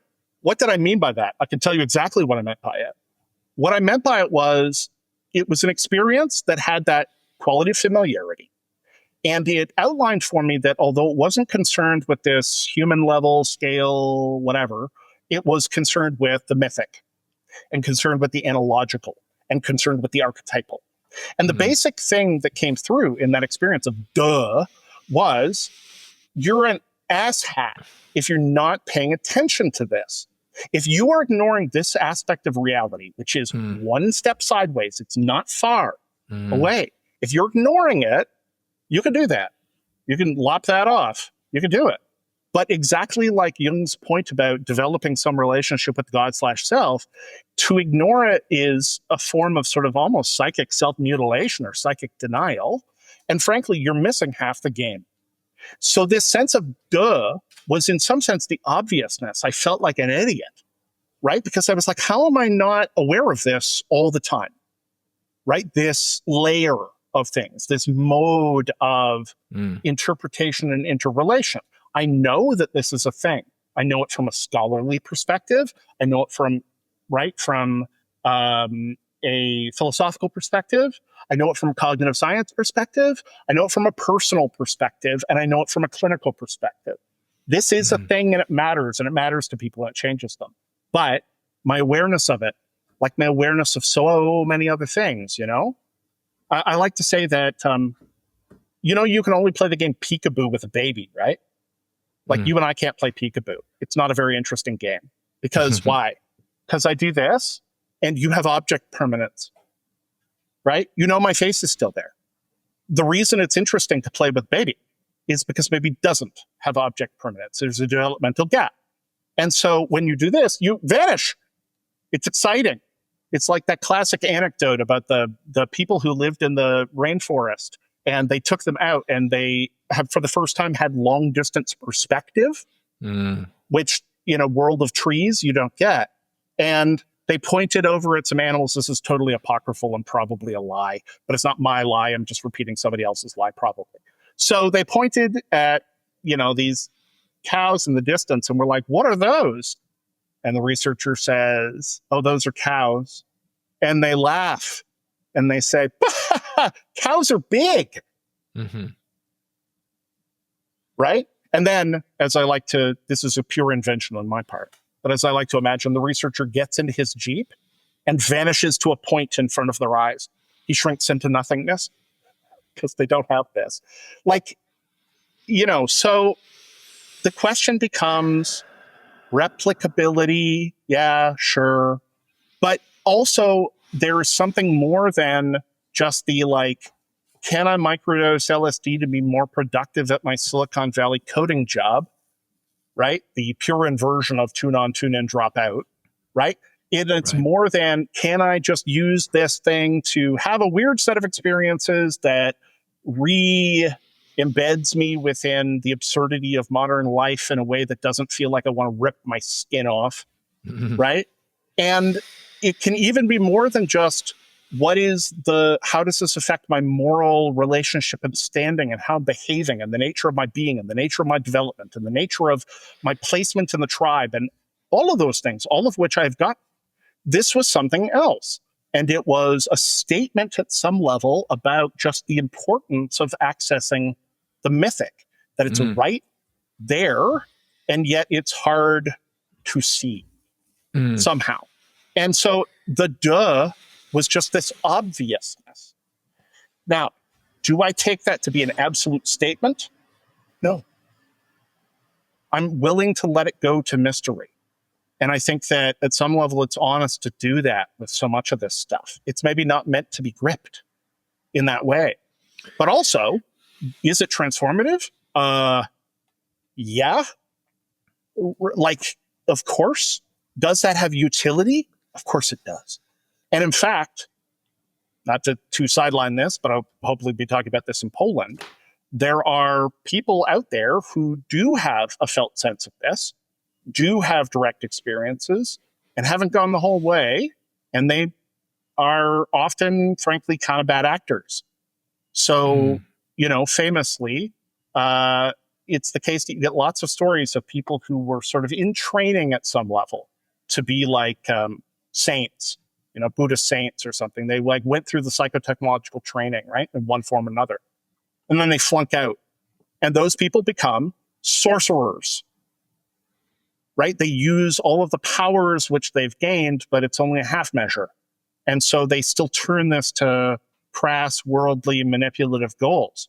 And the fact is, you can take a drink off the fountain and not take the complete draft, and it can, in fact, render you more yourself and therefore more monstrous if you're not careful. But also, it can expand out opportunities of being and modes of seeing, which, if you were to slate those and tag them simply as worthless or illusory or insane, okay.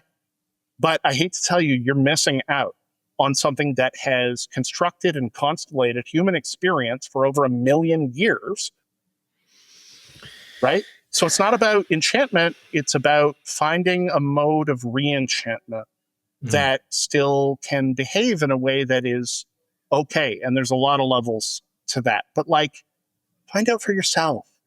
But take what you experience lightly. with humility. Every confrontation between the ego and the self is a humiliation for the ego. Good. Humiliation, humility go hand in hand. We could all use a dose. But can it do stuff? Yep. Yes, it can, in my experience. And I simply encourage other people to seek this stuff out and don't take my word for it. Fine. But I'm telling you, there's great stuff if you got, and it's not for everybody. What is? But for some subset of people, they're looking for something. And the ability to structure things in this way and to tap into some sense of meaning and to engage with the world and to find hints and clues that maybe it's not so simple as we think. And maybe actually the universe doesn't care about my story, but if I care about a story enough, that tilts things maybe. And if not, can I just change my own mind and perception of reality? That's my whole universe anyway. Okay. Does that track? Yeah, absolutely. There's a lot there. I'm very grateful for it. Thank you, Anderson. I'll just share one or two things in closing, just please. Bring some threads to the fore that are present in what you're saying and what we've been speaking about, and that can perhaps point towards future conversations for the channel, and certainly ones I'd like to have with you. But there's some other contexts I'd love to invite you into as well. So I'll just list a couple things here and then connect them. One is a certain concern for relationship. Yep. Another is the shamanic or otherwise, or more sorcerer type mediation of collective possession, which sits adjacent to, or perhaps is noted underneath, a kind of relationship with the mythic that you're raising here. One of the things which has been very present for me throughout the history of I was quite attuned to this as a child as well, and certainly through various types of experiences, feeling quite a strong capacity to connect and recognize collective possession. But you could also see that as just at the level of ideas that are influencing this group, social identities and what have you, and recognizing when the bandwidth lit up through the self or the person is a little bit less than what's currently firing from the collective space. Almost like something changes. And of course, here is where the psychedelics as sort of synesthetic type mediators of coming to awareness about phenomena through a different mode of sensation than you would be used to can be extremely helpful and instructive. Sure. Because all of a sudden, noticing expression on faces tells a story tremendously rich. And of course, you've got to be careful about your own projection and all of this in that context. But nevertheless, but even still, you can get access to a certain channel. Sure. For sure. And I would want to situate some of these themes also with the frame of which we touched on only briefly, which is modes of relation to the other as such, and the role that other plays anthropologically, psychologically, in the psychoanalytic sense of big other, in the ways that we can separate ourselves or not recognize the disconnecting move we can make on the one hand, while at the same time make appeals to authority, normativity, nomological order that might be associated with some external giver of meaning and arbiter of justice and significance, a la the big other in that sense. And I'd want to also presence that in the context of, I mentioned anthropology, things like scapegoats and binding, in the sense of humanity at a geopolitical level, and the appearance of aliens and UFOs as arguable exemplifications of this urge. That's also very much there in the ether. I made this point on the podcast, one with another context, not yourself, where at the end I mentioned one of my early seminars that I was a part of as an undergraduate. I remember having what felt like the peak of this seminar conversation interaction with the tutor, who was very enthusiastically, we were agreeing that, well, maybe the best we can do is figure out some grand other to unify against, because it doesn't look like there's much of a hope for us here doing it with each other. Now, I was very young at this time. This is the squid monster at the end of Alan Moore's Watchmen. Right. If aliens are attacking us, maybe we'll all band together. Exactly. Mm-hmm. And so many people have had that thought, but I do notice that it can be the kind of terminus of a lot of conversations. And it was indeed, in this case, played that role in a very powerful story. So there's something very interesting about that in the context of how we relate and mediate with the other, and cultivating the kind of sensibility and awareness of navigating psychedelic states and weird states at multiple levels, recognizing collective possession, mediating that. I think all of that is really important skills. People talk about these are kind of meta embodied, deeply human skills, but I think also skills which need to come to integrate how to engage not only with the mythic, but also its presentation in the context of technology, which has been a really big part of the cultural shamanism conversations on the podcast. Sure, of course.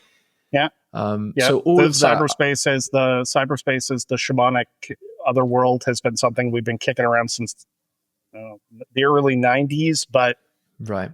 Again, things are starting to intrude into our mundane experience in a way that obviously is somewhere between unprecedented and, again, we don't just have to think about these things theoretically now. Right.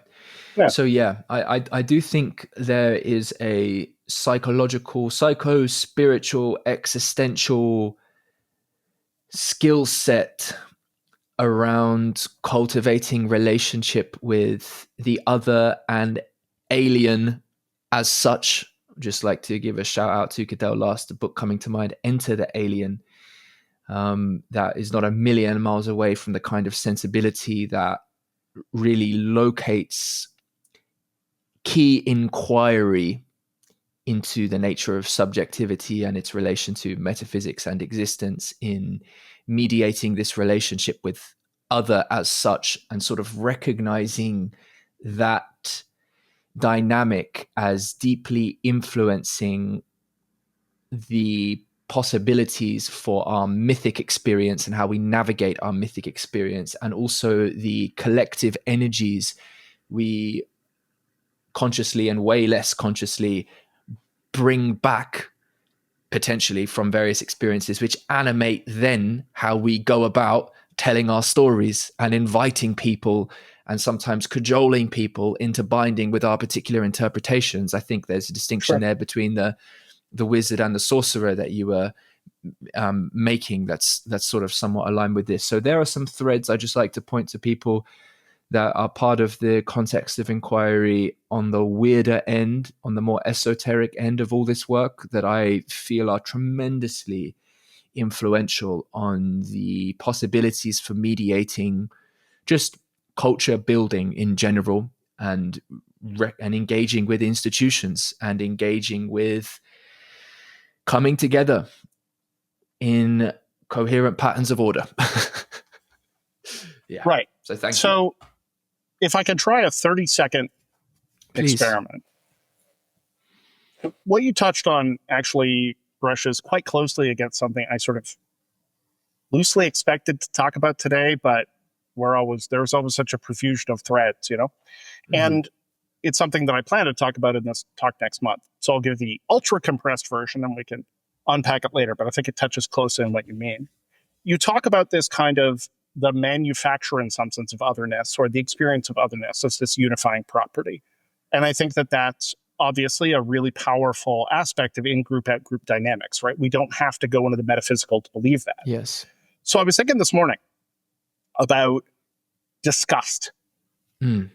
And I was thinking about, obviously, how disgust is malleable, right? So, you know, the standard way I think about this is like, if somebody spits into a glass and hands me that cold saliva, I am not typically pleased or aroused. I'm disgusted at the otherness and the repugnant, right? Like there's purity code thing kicks in. Never food mind on the that fork or food in the mouth. Yeah, right. And well, I have a looser line there. A lot of people sort of think I'm a bit of a raccoon in that sense. But, you know, and perhaps I have a low disgust factor. Disgust is tied in terms of factors psychologically strongly with conservatism. And that's an interesting thing in and of itself, right? You get the extreme versions of that on the right, and it's like Hitler was a germaphobe. Right. So is Trump. So anyway, but purity language, right? And so I was thinking about this, and I thought, the thing is, if somebody spits in a glass and hands it to me, I'm disgusted. But it is the case that in the right context, we're all aware that with the proper movement of eros, we're perfectly willing to drink spit out of someone else's face all day. And we are quite willing to engage in a bunch of other things that in normal context might register for us with a note of disgust, right? It only takes 2 seconds of consideration, really, in let's call it post-coital clarity, to recognize how both absurd and like vaguely weird and kind of sticky and gross the whole process is, right? But we're all mostly cool with that. There are some people that, right? So that line can shift. We already know that line can shift. Would I be cool with somebody spitting in a glass and handing it to me? No. Am I okay with sucking spit out of their face directly? Mostly yes. If it's a person who I'm okay with, right? Would I be okay with somebody from a distance? Maybe, right? And again, you know, topical reference to the Hawk Tuah girl to keep this in the cultural zeitgeist. Yeah. But, so here's the thing. Disgust is manipulable, right? It can change. It can change for us. Now, if you go back to the Renaissance, and you look at some of the early roots of ritual magic, and you look at people like Marsilio Ficino, and you look at people like Giordano Bruno, and you can find good sourcing on this in a book by Ion Culianu called Eros and Magic in the Renaissance. He proposes magic as a system whereby we use symbolic systems to direct eros. And one of the additions that Bruno makes to this is that he basically says, well, in the future, the state, the prince, right? Because these guys are Renaissance Italians. Right? The state, the prince, will no longer need to resort to raw force. Instead, what they will do is they will use magic to guide the populace. They will symbolically invest things with eros. Now, it's a mistake to think of eros there as just like sexy times eros, right? We're talking about the investment of attention and salience. And what Culiano's point is by this token, what he's talking about, effectively speaking, is symbolic manipulation of large groups via manipulation of eros around certain symbol systems. We're talking about propaganda. And propaganda further, right? I have a whole thing about this, but it further connects through to modern capitalism, right? Our modern capitalist consumer society is a system where we have to keep buying shit we don't need that's junk, or the whole system falls apart. And they had to figure out how to do this. And they figured it out because, you know, whatever, the guy who figured it out basically was Freud's nephew. And Freud sent him free copies of the books. So we could talk about that. But the point is, Culiano says we all live in sorcerer states. And when I got thinking about this and discussed, I thought, right, what is Leni Riefenstahl's The Triumph of the Will? Except a symbolic manipulation of the population through media to associate, say, rats with Jewish people. They never have to say it. They just juxtapose them. And the analogical foregrounds itself. And think about how a totalitarian movement uses the language of disgust to create in-group, out-group, right? It's very obvious, right? When you see it and look at the ways in which groups are painted as subhuman or inhuman or non-human, and that is given as an excuse. So one of the things that I like to talk about with this is it's all well and good to want to hang out with nothing but angels. That's fine, right? It's understandable. And it's all well and good to also want to be like, oh, you know, the esoteric weaponization of bullshit as a form of magic is dangerous because it makes groups dangerous, right? And makes them violent and makes them, right, etc. You know, you don't have to look far for this. But are you better off knowing about this stuff or not? Knowing about it doesn't mean that you're not necessarily affected. We all claim that advertising doesn't affect us. The numbers say otherwise. But at the same time, it's like, okay, so then is it the case that we have to spin up alternate systems? That values must be supported, that people must be defended. Somebody's got to know their way here, right? And shoving it away and calling it irrational, talking about QAnon as a bunch of nonsense, talking about all of this stuff and basically shitting on it, it walks away from this huge fund of psychotechnology that isn't hypothetically being used to shape population and culture. It's actively, consciously being used. Some of these people know what they're doing. And so anyway, and I don't want to turn this into a black and white thing. It's not like that, but like, you know, learn a little kung fu and you're a lot more comfortable on the street. Well, you know, so totally. And the thing is that you only need to know a little bit to start doing a lot, and you're not necessarily going to get the effects that you want. And so there's no need to hold whether it's Alex Jones or Steve Bannon or Trump on some pedestal of profoundly realized conjurers. And yet a little goes a long way. Trump is a weird ass Buddha, if that's what's happening there, you know. But of course, I don't believe that there's one peak on the mountain. I think there's 1,000 roads and 1,000 forms of being. And I think he does a particular thing. And the thing that he does is befuddling to a lot of people. And like, how is it working? And how do people find him charismatic? And it's like, no, you need to get how he's playing into the archetype of the king and the desire of people to have that. And like, you have to understand how these dynamics work. And if you don't, it's all going to be like, how is this even happening? And if you do, you're like, oh, I see what you're doing there. But yeah, look, I've been doing this for 40 years or more, and I'm a baby wizard at best. I feel awkward even saying that. Like, I make no pretensions about reliability. Well, baby wizard? Baby wizard, yeah. Okay, that's it. You capped it, dude. We end there. That's my new rapper name, Baby Wizard. Have I shown you my hat? I don't know. Maybe not. I don't think so. Could you do me a favor? Could you just go way over there and somewhere to your left? It's in the shelves this way. It's near these two upright metal.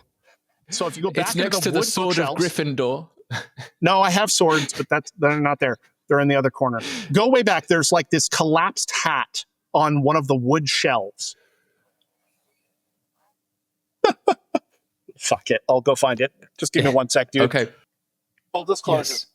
Okay. This is the corniest goddamn thing. And yet, I was compelled to purchase it. Thanks a lot, Jeff Bezos. So, and Chinese manufacturer. So here we go. Ready? Ready. This, I think, says a lot.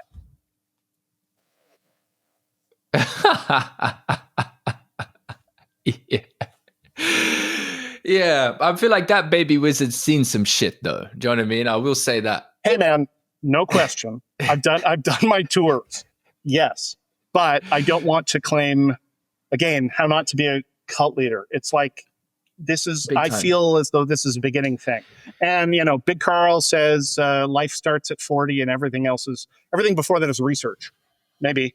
Yeah, but nice. The point is, this actually says quite a bit more than, anyway, you can feel free to cut all this if it's utter nonsense. No, that's okay. And I'll just end with, when you said the many paths and many mountains, it's a beautiful image. And then I think to myself, the image I get is those peaks in communication, and that the quality of that communication, but also the nature of that communication would need to be in conformity with the kind of intelligibility, dynamics like efficiency, various other factors which could make possible the coherence and society of those peaks and paying attention then to what is in service or honors the possibility for communication or not is, for me, one of the recognitions which brings us back to a kind of coherent participation in pluralism and the multitude of beingness. That is something that,